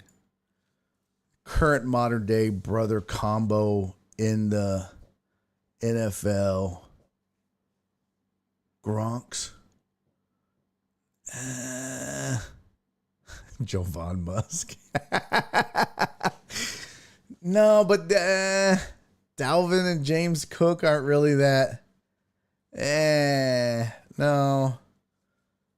There's got to be another brother combo that gets on your fucking nerves in the NFL, right? I mean, the Sharp brothers is just really Shannon at this point. Sterling don't do shit. The Bennett brothers was probably the closest. Because remember that one was like, I'm into anime, wasn't it? I think the Bennett brothers. The Island Boys. Yeah, we're going to go Bennett brothers. That's got to be better than the Pouncey brothers, right? I think so. Yep. I think Oh, Chris and Kyle Long, not bad. Not bad. But I think the Bennett brothers, because they're like pretty outspoken. And when's the last time they played though? 2017. Mahomes brothers. Perry.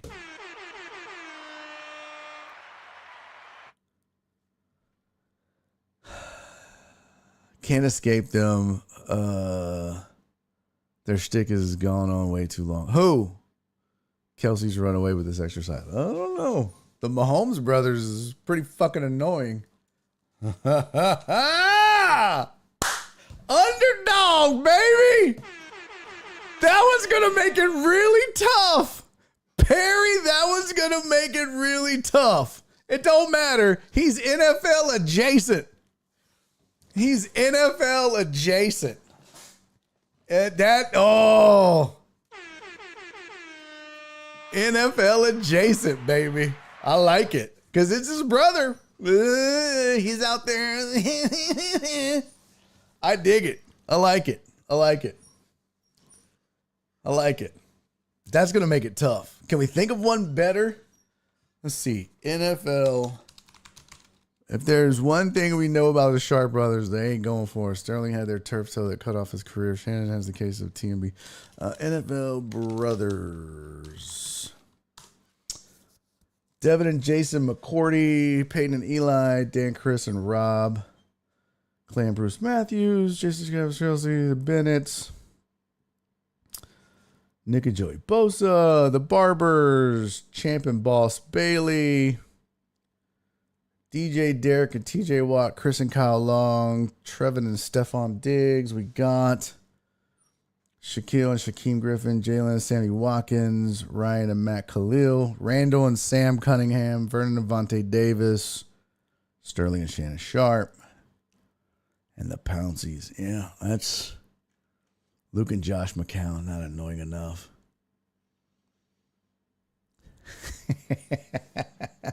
Yeah, the Matthews is too old. I like the Mahomes as a surprise entry. I like it. Flip, you gotta reclip it, buddy. Yeah, you gotta reclip it, Flip. We got a surprise entry. That's a wild card. I'm gonna put the asterisk there. That's a wild card entry. Then I'll put that under the wild card.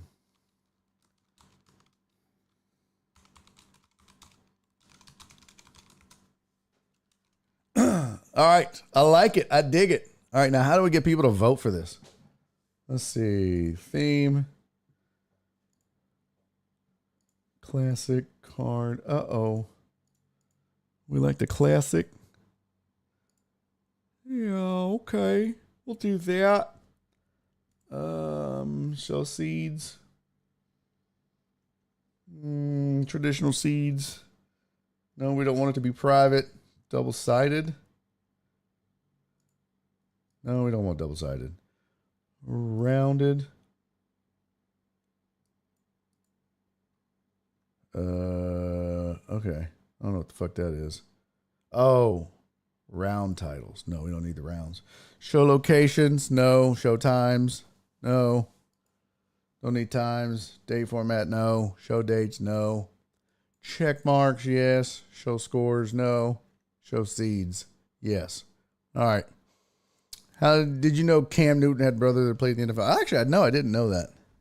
Mahomes bros go automatic finals berth. They're the final boss. That's funny. All right, so there we go. Let's see. Save. Create an account. Fuck!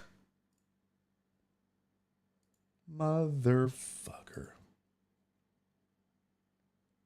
Bitch. Don't you do this to me. Don't you do this to me. All right. Well, I'm going to save that. But there we go. I'm going to put that on and we'll have a vote. So, Isaac and Fig Newton. All right, let's get back to some NFL. Actually, let's talk some college football. Let's get into some college football. We talked to, actually, you know what? No. We need to talk Cowboys Saints. Where is CC? Where the fuck is CC at? She's hiding today. Shut up, Dre. The Neil and Bob twins.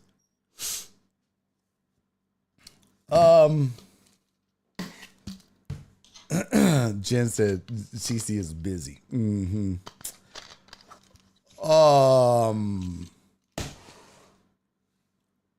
What the fuck was that?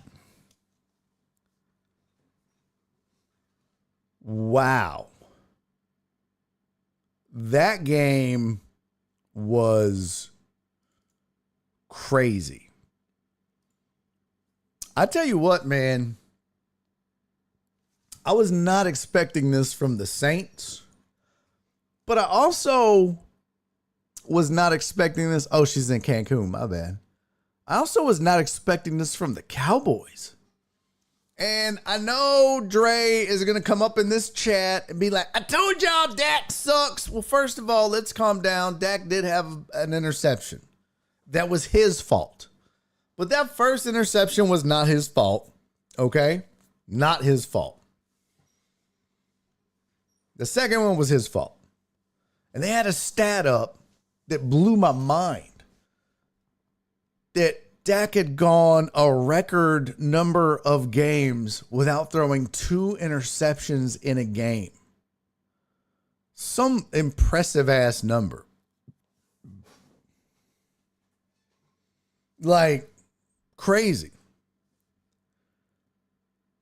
And so again, y'all get on his ass, but I mean, he can't do everything. He ain't out there playing defense. He can't block for himself. He can't run the ball every time. Let's talk about a stat that I saw in regards to the Saints offense. Derek Carr has led 8 drives this season. All 8 drives have ended in a touchdown or a field goal. What? That is prolific, man. This Saints offense, led by, what is it, Kyle Kubiak? Saints offensive coordinator. Oh, what's his name? Clint Kubiak. Whatever. This Kubiak coaching tree. It comes from the Shanahan coaching tree, which, you know, it all comes from the Walsh coaching tree, honestly. If you look at it. Actually, I wonder, let's see. Bill Walsh coaching tree. Let's see if this still shows it. Man, this is crazy.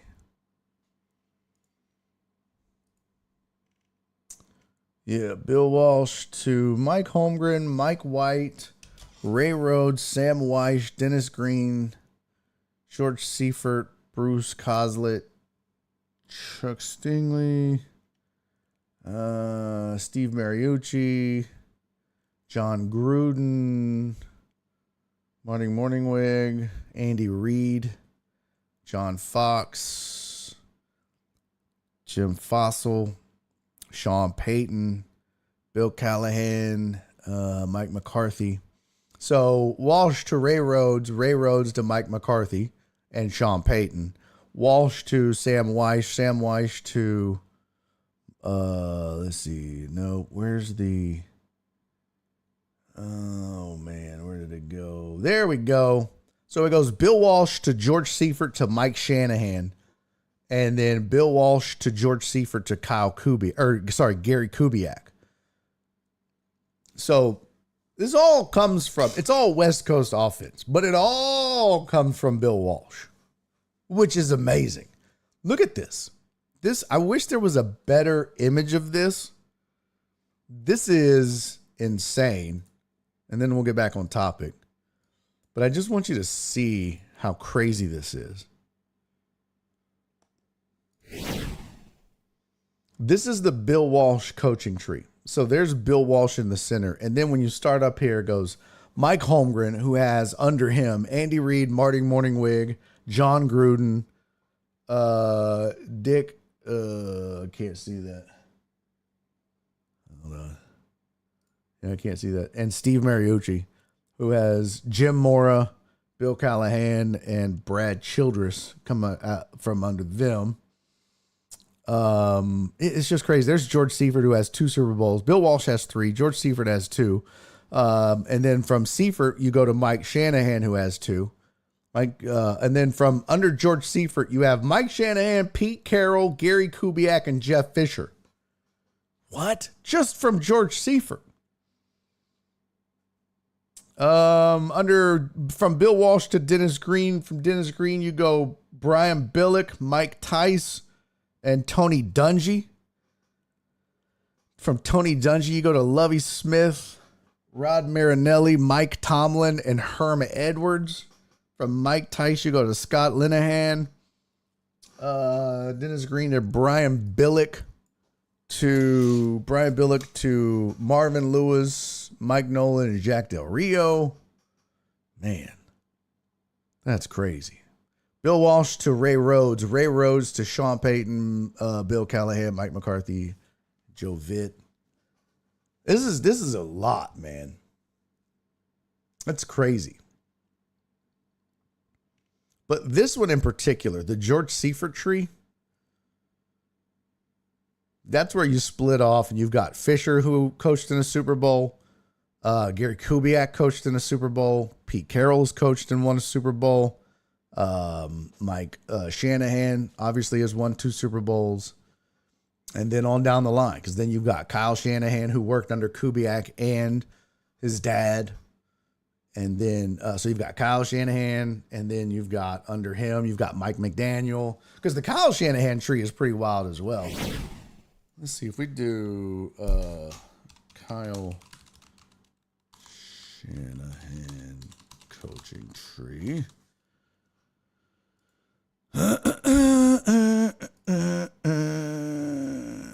Let's see. That's the Mike Shanahan.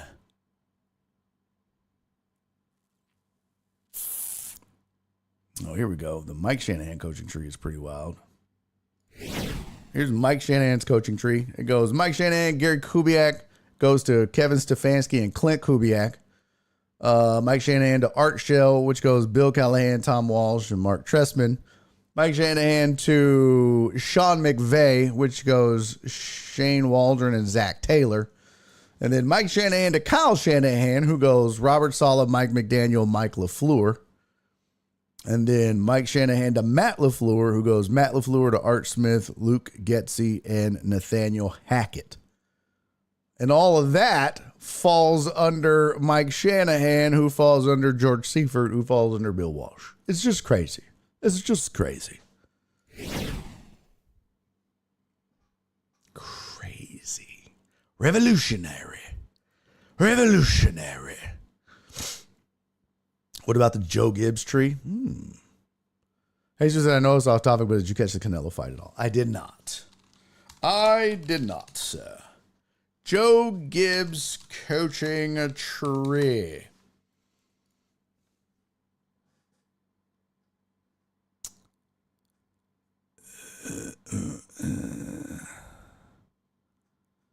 Let me see here.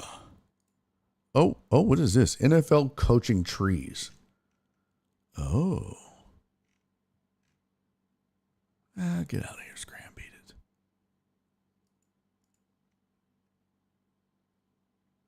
it. That's Holmgren.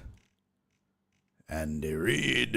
How do you do this? This is a weird one. Oh, wow. Yeah, that doesn't show me. I went to Joe Gibb.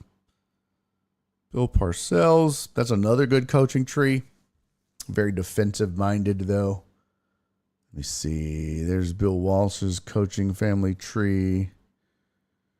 No, it was not showing me Joe Gibbs.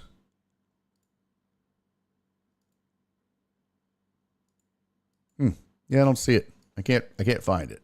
I'm sorry, sir. No, this is all Bill Walsh still. Fuck. Not finding it, sir. I apologize. Cannot find it. I can't find it. Nope. Okay, sorry. I'm sure it is prolific, though. I am sure. I am sure indeed. Okay.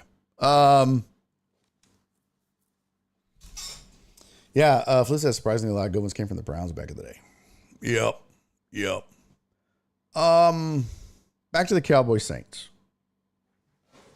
So this offense that the Saints are running, it's the West Coast offense, which is kind of how we got started down that path.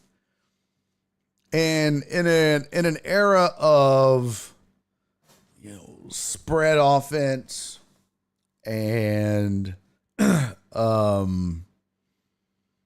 air raid style offenses and spread, this is more of a traditional, old school-ish West Coast offense. And I talked a little bit about it earlier in the show. And we talked about, it's all predicated off the run. Bye, Don. I love you, boo-boo. See you tomorrow. It's all predicated off the run. And it's really working well. The play calling has been phenomenal because you can have the, West Coast offense, but if you're not calling the plays right, if you're not calling the bootlegs and the play action passes at the appropriate time, if you're not setting them up properly, doesn't matter. But if you don't have the weapons to set them up, if you don't have the quarterback to set them up, but this offense can really make quarterbacks look good. This offense made Matt Schaub look like a good quarterback in the NFL. Remember him? I mean, this offense is making Derek Carr look good. Now, Derek Carr has been decent, but Derek Carr looks unbeatable after 2 games. Is the NFL going to catch up with the Saints? Maybe so. They always do. But right now, after 2 games, the Saints look invincible. The Saints look invincible. And it is, it's kind of refreshing to see. I don't want to call it old school, but this is an offense. This is an offense that is more old school-ish, right? It's old school-ish. Yeah, and Amos has a good point. There's more motioning, more misdirection in this version of it, but it all is based off of the run. And I tell you what, they've upgraded that O-line versus last year, and they talked about that on the broadcast, and you can really see it. And if you can even tell statistically, and you can just see it with your eyes, that the way that Alvin Kamara is running versus how he did last year. And he looked bad last year. I mean, look, I see what you're saying. Perry said your former radio host was calling Alvin Kamara washed. Well, look, some takes are better than others. But in all fairness, Perry, can you blame him? Let's do a quick little exercise. Just a quickie. Right now, Alvin Kamara has 198 yards through 2 games. It's not bad. It's not bad. Last year, he rushed for 694 yards in 13 games. The year before that, 897, 898, 932, 797, 883, 728. Now, he only played in 13 games. He played in 15 the year before that, 13 the year before that, so again, he played in 13 in 2021 and 13 last year. In 2021, he rushed for almost 900 yards. He was 2 away from 900. He was 6 away from 700. Same amount of games, 200 less yards, 2 years apart. Of course, it took him 60 more carries. Or he had 60 more carries in those same games to get those extra yards.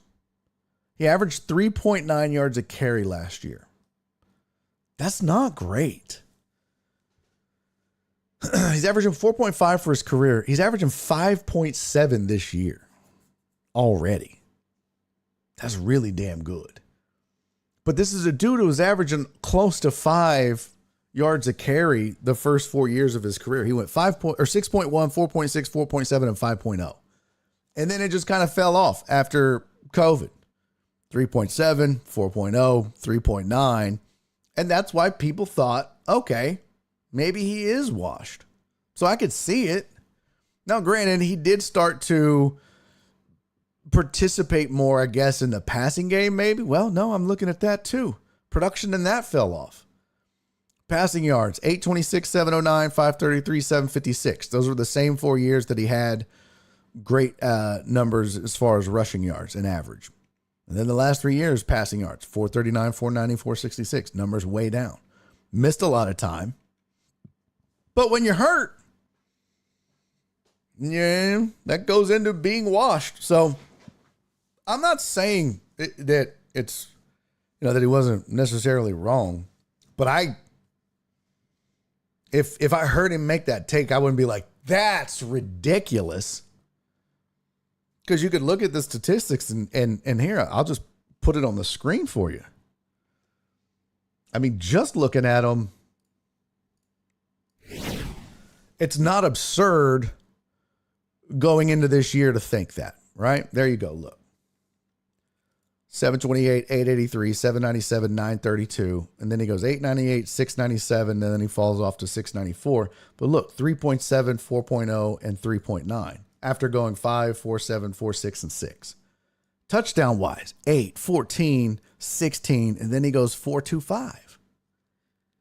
So again, passing yards, right? 800, 700, 500, 700, and then 4, 4, 4.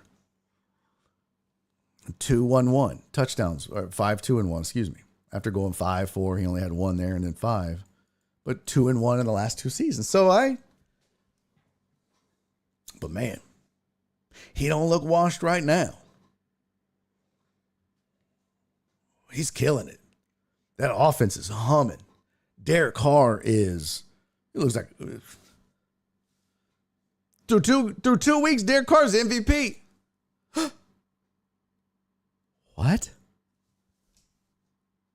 What? If we were giving out MVPs after 2 weeks, Derek Carr's the MVP of the NFL. What? That's crazy. The Saints look ridiculous. They're scary right now. They're going to come back down to earth a little bit. Don't get me wrong. The NFL is going to figure out this offense a little bit. It just hasn't been run like this in a while. This is like, oh man, this is crazy that we're seeing this kind of old West Coast offense. They'll come back to it. They'll get back to it. Yeah, Captain Pope said Gulf Coast Super Bowl realistic. If the Saints keep playing like that, yes. If the Texans keep playing like this, no. I mean, the Saints are doing their part, but the Texans are not doing theirs. The Texans have not looked good. So, I think we need to talk about what happened to the fucking Cowboys, though. Oh, yeah. No, listen, the defense has been that's been, you always knew the last several years that what you were going to get from the defense. It's kind of been what offense was going to show up. They talked about it on the broadcast. Once Drew Brees was gone, it was like, okay, now what? And that's what they've been hunting for, right? I mean, you always felt like the Saints defense has always been pretty good to great. It's just been offensively, Kamara has been good, pretty good. What happened? What are we doing? And now that they've got both, holy shit. Scary. Upgraded the O-line. Play calling is better. Scheme is ridiculously good. The Cowboys looked overmatched. They looked outcoached. Well, they got outcoached. They got outplayed. The Saints were more physical at the point of attack. They were more physical at the line. They were more physical in the secondary. I mean, it was like two different teams, the Cowboys, from last week to this week. I mean, if you didn't watch last week, you'd look at the Cowboys and be like, boy, this team is not going to do shit this year. But you watch that team from last week and you go, oh, man, that's a scary football team. But there's it's just way too long of a season to be concerned over one game. Here's the thing. The Cowboys have a ton of talent on both sides of the ball.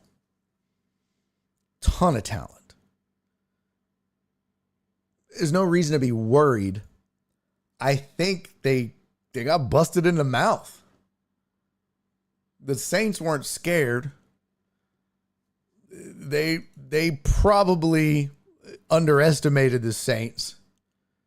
They probably went into that game thinking, ain't no big deal. We're at home. We got this. And then they look up and they're like, holy shit. And I heard this interesting. It was interesting. They said that the West Coast offense, I didn't know this. The West Coast offense is predicated on playing with a lead. That's why they script the first 15 plays so that it's damn near unstoppable, so that you can go out and score and play with a lead. I was like, wow, that's wild. And that's exactly what the Saints did. And they never looked back. Never trailed in that game. Pretty crazy, man. Pretty crazy. When AK wasn't scoring, he was pushing around Micah Parsons and helping Carr identify free blitzers. Yeah, man. I tell you what, early in the season, we talked about predictions, and I said, well, it'll either be the Saints, or no, I said it'll either be the Bucks or the Falcons that win that division.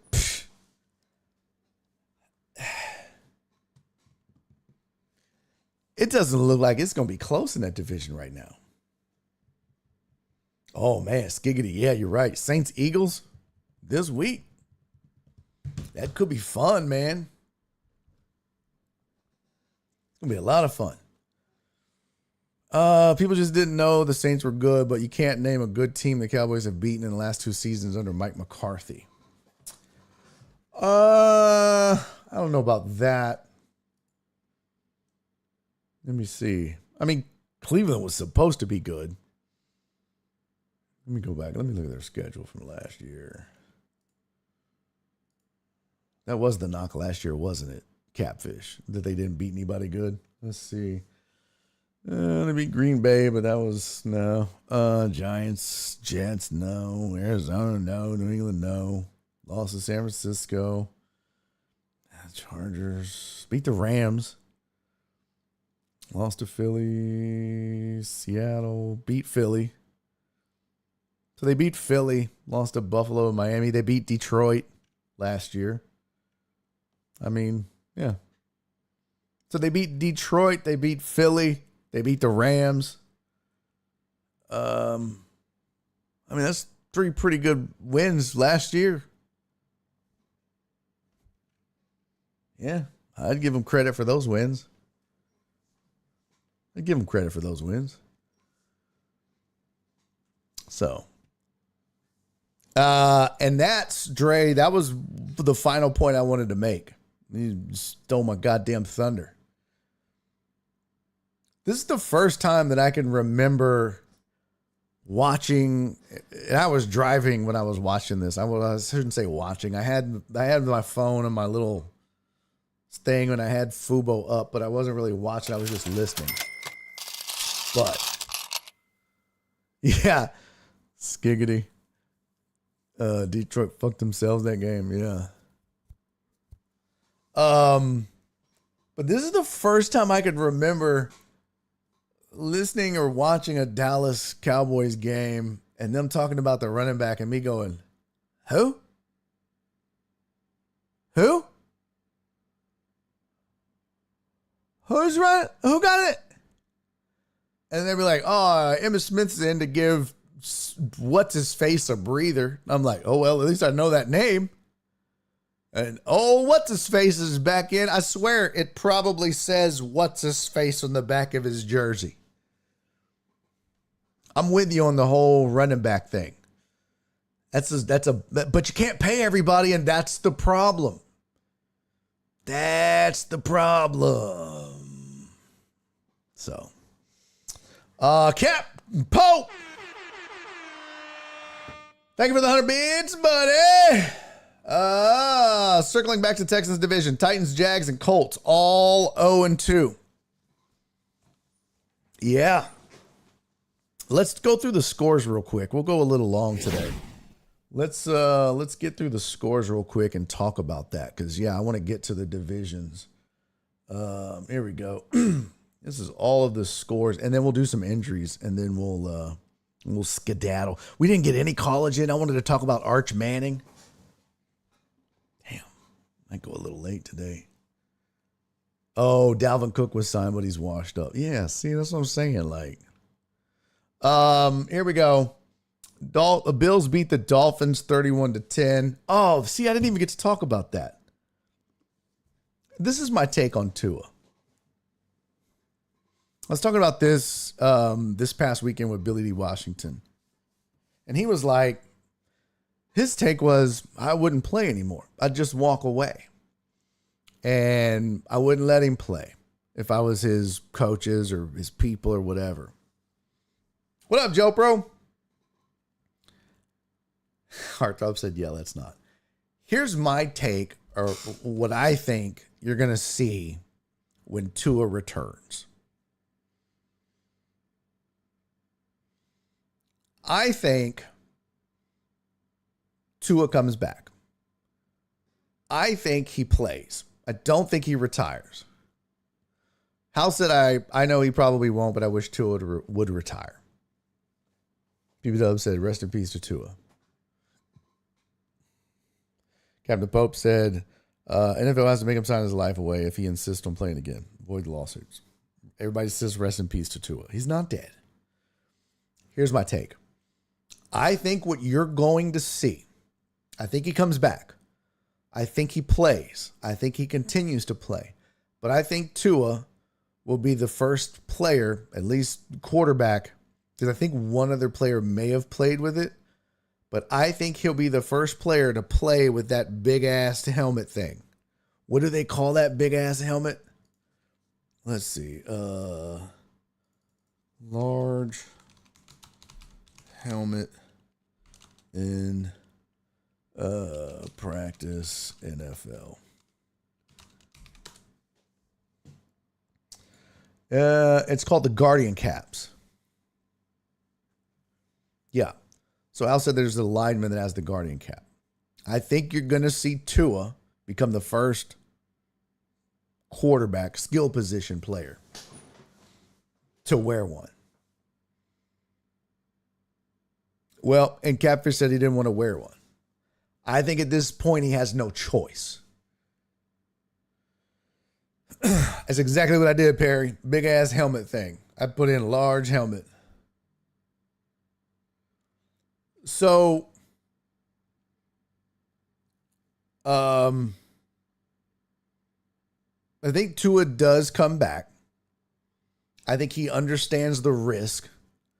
I think the NFL sits him down and counsels him.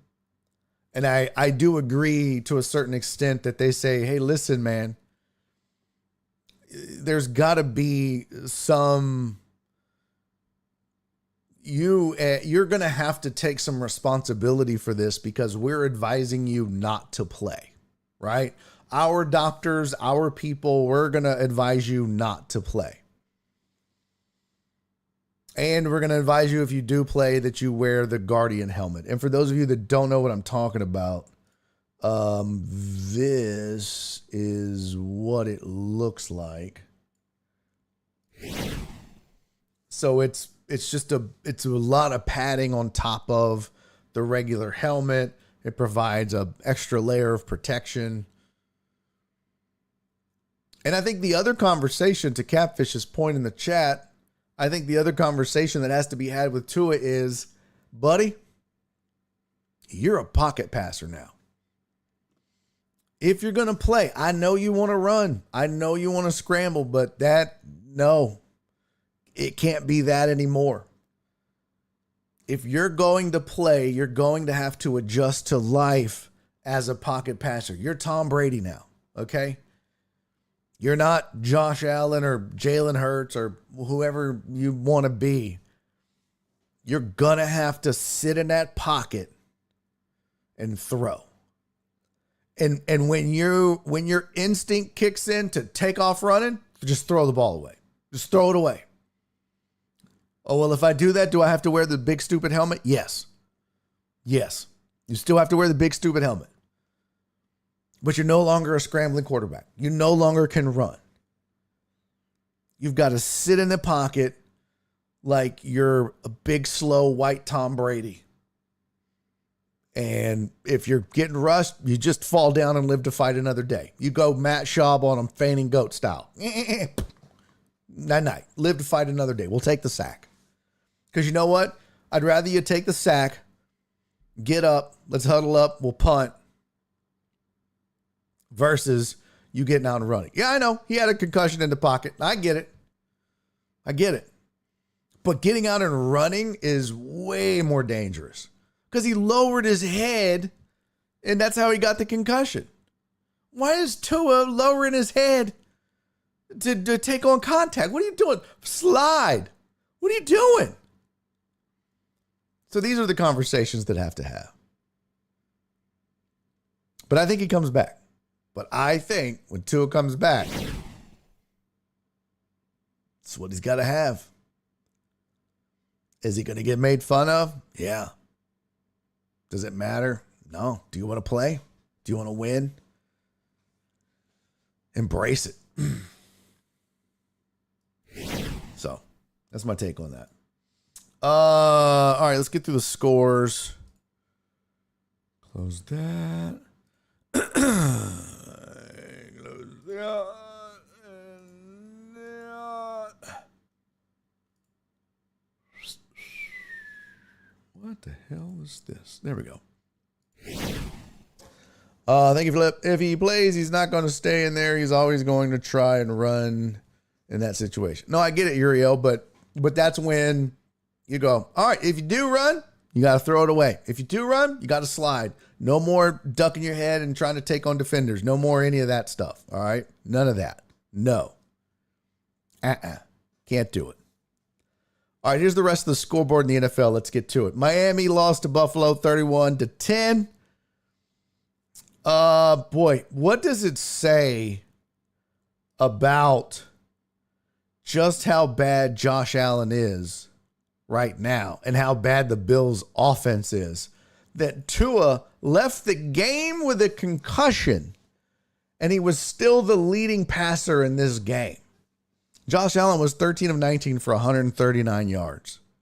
Tua was 17 of 25 for 145 yards and had 3 interceptions. Whoo, boy, Bills and Josh Allen are in trouble. Let's see where we go. Back it up. All right, here we go. Rest of the results from Sunday. New Orleans beat Dallas 44-19. Let me zoom in here. Make this easier to read. Tampa Bay beat Detroit 20-16. What? My boy Alec has got to be thrilled about that. I didn't even know that result. That's crazy talk. What happened in this? I didn't even know that happened. Green Bay beats Indy 16-10. Indy now 0-2, as Captain Pope pointed out. The Jets beat Tennessee 24-17. Will Levis just looks awful so far. His coach was pissed off, yelled at him. I don't know if you saw this, but he basically rolled a bowling ball backwards to give up the ball in their own red zone. Up 7-0. And his coach was like, "What are you doing, dumbass?" They were like, "Do you feel bad about it?" He's like, "No, I don't. I really don't feel bad about it. He's a dumbass." So, Titans look bad. Where's the box score here? Let's see. Oh, Jesus Christ. I hate this stupid ass. I can never get to the damn box scores. There we go. Box score. Okay. Just gonna be like that, huh? You little dirty bitch. There we go. Rodgers was 18 of 30, 176 yards and 2 titties. And Will Levis, 19 of 28, 192 yards, 1 touchdown, 1 interception, lost the fumble. Yeah, Titans just look bad right now. 0-2, Jets go to 1-1. Aaron Rodgers still hasn't lost 2 in a row in forever. San Francisco, what? Minnesota is rolling. House has got to feel good. Minnesota beats San Francisco 23-17. Minnesota unable to capture that magic. After week 1 with no Christian McCaffrey. Unable to capture the magic for week 2. What else we got? Seattle beats New England in overtime. Didn't see that coming. New England's hanging tough. Not supposed to be, but they are. Seattle wins, though, 23-20 in overtime. Washington beats New York in the somebody has to win this game bowl, 21-18. The Chargers beat Carolina 26-3. We spent a lot of time talking about Bryce Young. Cleveland gets a win for Jen, 18-13. God, what an ugly score. Vegas beats Baltimore 26-23. Gardner Minshew outduels Lamar Jackson, and Baltimore is reeling right now. Arizona and Kyler Murray go off and destroy the Rams, 41-10. The NFL is upside down right now. I don't know what's happening. Pittsburgh beats Denver 13-6. Pittsburgh does absolutely jack shit on offense and is 2-0. It's wild. Kansas City hangs on. Barely hangs on to beat Cincinnati 26-25, and Houston and Chicago in an ugly, entertaining game. Houston wins 19-13. That was your week in the NFL. Monday Night Football is Philly and Atlanta. That's tonight at home in Philly, and it's a weird. So far, it's been a weird 2 weeks. I will say, in the NFL, it's like we're playing in Stranger Things. We're playing in the upside down. Like, let's look at the standings real quick, because this shit don't make no damn sense. Hold on. Look at this. Look at it. Look at this. Look at this. Look at this. Harthup said Minshew Mania. Hey, look at this. Look at this. Damn, we got 3 birthdays I didn't get to. We still got to do them. I'm doing them. I don't give a damn. I don't give a damn. Uh-oh. I still got to do Sean's. Damn it. Damn it to heck. Shit. All right. Okay, I got that. Good. Okay. Here is the standings real quick. Buffalo's 2-0, but they've played like ass. I mean, absolute ass. And there's no reason they should be 2-0, but they are. New England's 1-1, Jets 1-1, Miami's 1-1. Pittsburgh's 2-0, again. No reason. They've scored 31 points. 31 points. But their defense is so good. They've given up 16. They're a plus 15. How? That's crazy talk. But they're 2-0. Cleveland's 1-1, and Baltimore and Cincy are just reeling right now at the bottom of the division at 0-2. Houston's sitting pretty at 2-0. One of 3 undefeated teams in the AFC. Suck it, nerds. No, there's 2 more. The Chargers and the Chiefs. I forgot. Damn it. The Chargers will lose soon. But the Indy, Jacksonville, and Tennessee have all not won a game yet, reeling right now. And they're all, let's see, -8, -8, and -14. The Chargers are a +35. The Chiefs are a +8. And the Chargers at 2-0, surprisingly. Vegas is 1-1 and Denver's 0-2. We kind of expected that. Over in the NFC, you've got Philly at 1-0 playing tonight. Washington and Dallas are 1-1, and the Giants are 0-2. Minnesota, undefeated in the North. Detroit, Chicago, and Green Bay all 1-1. NFC South, look at that. Carolina 0-2, we expected that. Atlanta's going to play tonight, and we'll find out what they do. But Tampa and New Orleans, 2-0. New Orleans at the top of that division. NFC West, Seattle's sitting up top at 2-0. What? Arizona, San Francisco 1-1, and the Rams 0-2. Topsy-turvy. Now look at this, right? Seattle's a +9. Arizona's a +25. Holy shit. New Orleans is a +62, folks. There ain't even nobody close to that right now. +62, are you kidding me? Look at these point differentials. +27 is Buffalo. +15, +8, +35 is the highest in the NFC. That's the Chargers. The next closest in the AFC is the Chargers. The next closest in the NFC is a +28. That's crazy. +62. What? Yeah, Sam Darnold looking good in Minnesota too, man. Crazy. This is crazy, man. This is like Detroit is not supposed to be where they are right now. I mean, Green Bay, you understand because of the injuries, but Atlanta got off to a bad start in their first game. San Francisco's got the injury bug thing going, but man, everything is upside down a little bit right now. Kind of weird. All right, let's keep rolling. We got a couple more things. We got birthdays to do, and then we'll do college tomorrow. I got thoughts on Arch Manning I want to get to. I've got slides. We've got the top 25 to go over, but I'll be damned. I say damned if we're not doing birthdays today, because we got 3 of them, bitches. 3 birthdays, not 1, not 2. Oh, shit. 3 birthdays up in this bitch. Mo! My boy Mo with Houston Family Nutrition. I started rocking with Mo back on ESPN 97.5, man. Mo sponsored our first weight loss competition back on The Usual Suspects. And Mo's been rocking with me ever since then. So Mo, my buddy, my pal, homie, I appreciate you, man. Thank you for being here. Thank you for being a deckhead. Happy birthday to you, friendo. He don't pop in very often. He don't come and hang out with us because he's a busy man.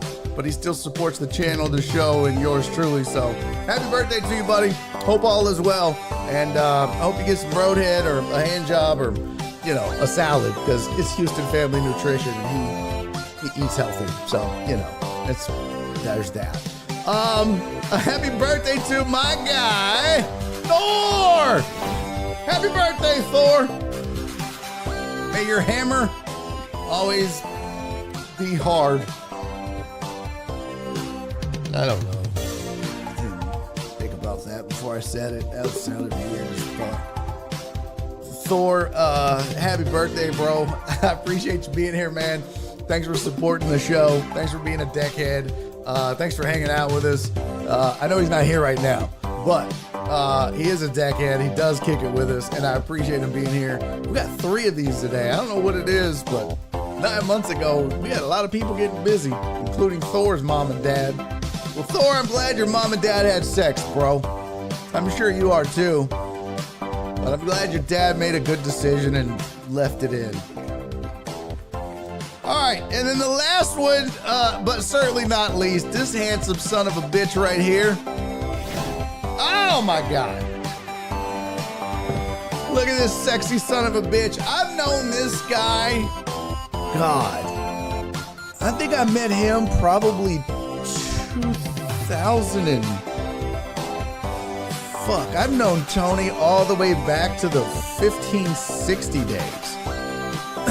Tony and I met back when we were both listening to 1560. God, how long ago was that?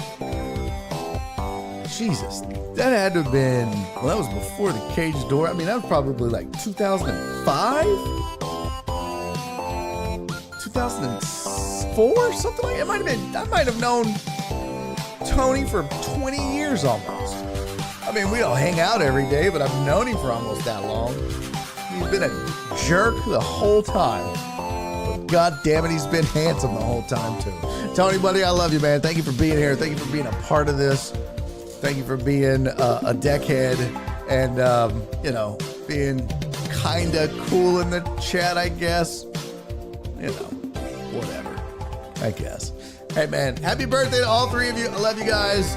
I hope you all three have fantastic days. And, go get your roadhead. Go get your hand jobs.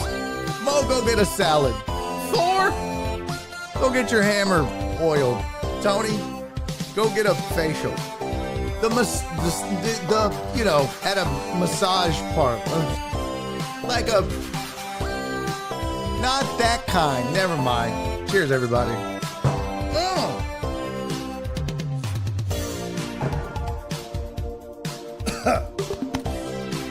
Oh, my God. I didn't do that right. Oh, shit. Oh, fuck.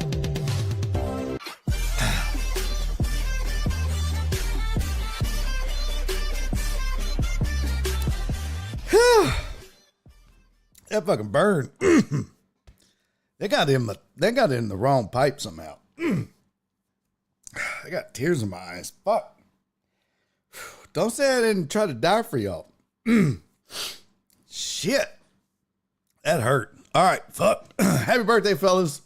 Thank you for being deckheads, honestly, and supporting. Very much appreciated. Very much appreciated. New Year's champagne babies. Is that really? Yeah, I guess so. 9 months. Sure as shit. 9 months ago. 9 months ago was Christmas. Y'all's parents was getting too frisky under the mistletoe. How we're able to listen to 1560 reception was terrible. Well, some things never change, I guess. All right, tomorrow we'll pick up where we left off. Tomorrow I want to talk top 25 college football. Boy, I have thoughts. I have thoughts on Texas. I have thoughts on Georgia. I have thoughts on Arch Manning. We'll do an NFL injury report. That'll wrap up the week. We'll talk a little fantasy, probably, maybe get that mixed in a little bit. We'll do some more NFL. We'll talk some MLB. Astros have been lucky to get the Angels. So we'll discuss some MLB because we're starting to come down the home stretch. So we're going to keep an eye on the playoff run. But yeah, there's been some surprises with the college football landscape. And I have thoughts about the top 5. Hell, I have thoughts about the top 10. And that's right, Flip. We'll get to the brothers bracket. We'll discuss. I'll put that on Twitter and we'll vote on it and we'll see kind of how that goes. All right. We'll do all that tomorrow. But for now, I got to go clean out my throat. All right. I have not been the best at choosing words. What happened to my cap? All right, I lost my cap. I don't know. No cap, as the kids say. No, like, seriously, I don't have a cap. I don't know what the fuck happened to it. Hey, appreciate you, Uriel. Love you, buddy. Hey, man, thank you guys for hanging out. Appreciate y'all being here. I'll see y'all tomorrow. Let's do it again, man. Let's talk some college and all that fun stuff. Yeah, thanks to Jenny, his mom, for joining me on the show. She does every single Monday. We got all sportsy with it today. That was fun, too. Let's do it, man. Tomorrow, let's talk about it Tuesday. If you've got a topic that you want to discuss, just email it to Jen. Jen@barryondeck.com. Jen@barryondeck.com. And if you've got something on your mind and you want to talk about it, get it to her. And if it's good, we'll put it in the rotation and we'll talk about it. We'll talk about it Tuesday. All right. All right. In the meantime, enjoy Monday Night Football or baseball or whatever it is you watch. Maybe some porn. Not in Texas anymore. Assholes. I don't know. Maybe some church. Whatever. But enjoy whatever it is you enjoy tonight. And I will see you guys tomorrow, 2 p.m.-ish. Until then, do me 3 favors. Be safe. Be kind. And most importantly, love each other. Bye. All right, are we rating anybody? Let's see. I'd love to rate a new channel. Should we rate a new channel? I think we should. Who are these dudes? El Nueve en posición de la Alegra. I don't know what the fuck any of that is. Monday Night NFL winners. You better, you bet. Monday night full sellout promo. It's just everybody doing shit. Sports Radio 610 live stream. Oh, thanks. God, there's nobody in fucking sports section that talks in sports anymore. Who's this chick? Val Comp, last day of bonus bits. What is that? Oh, this is my wife calling. And the Cowboys still suck. Okay, that's not very nice. All right. I love you guys. Bye. And he's making a YouTube video.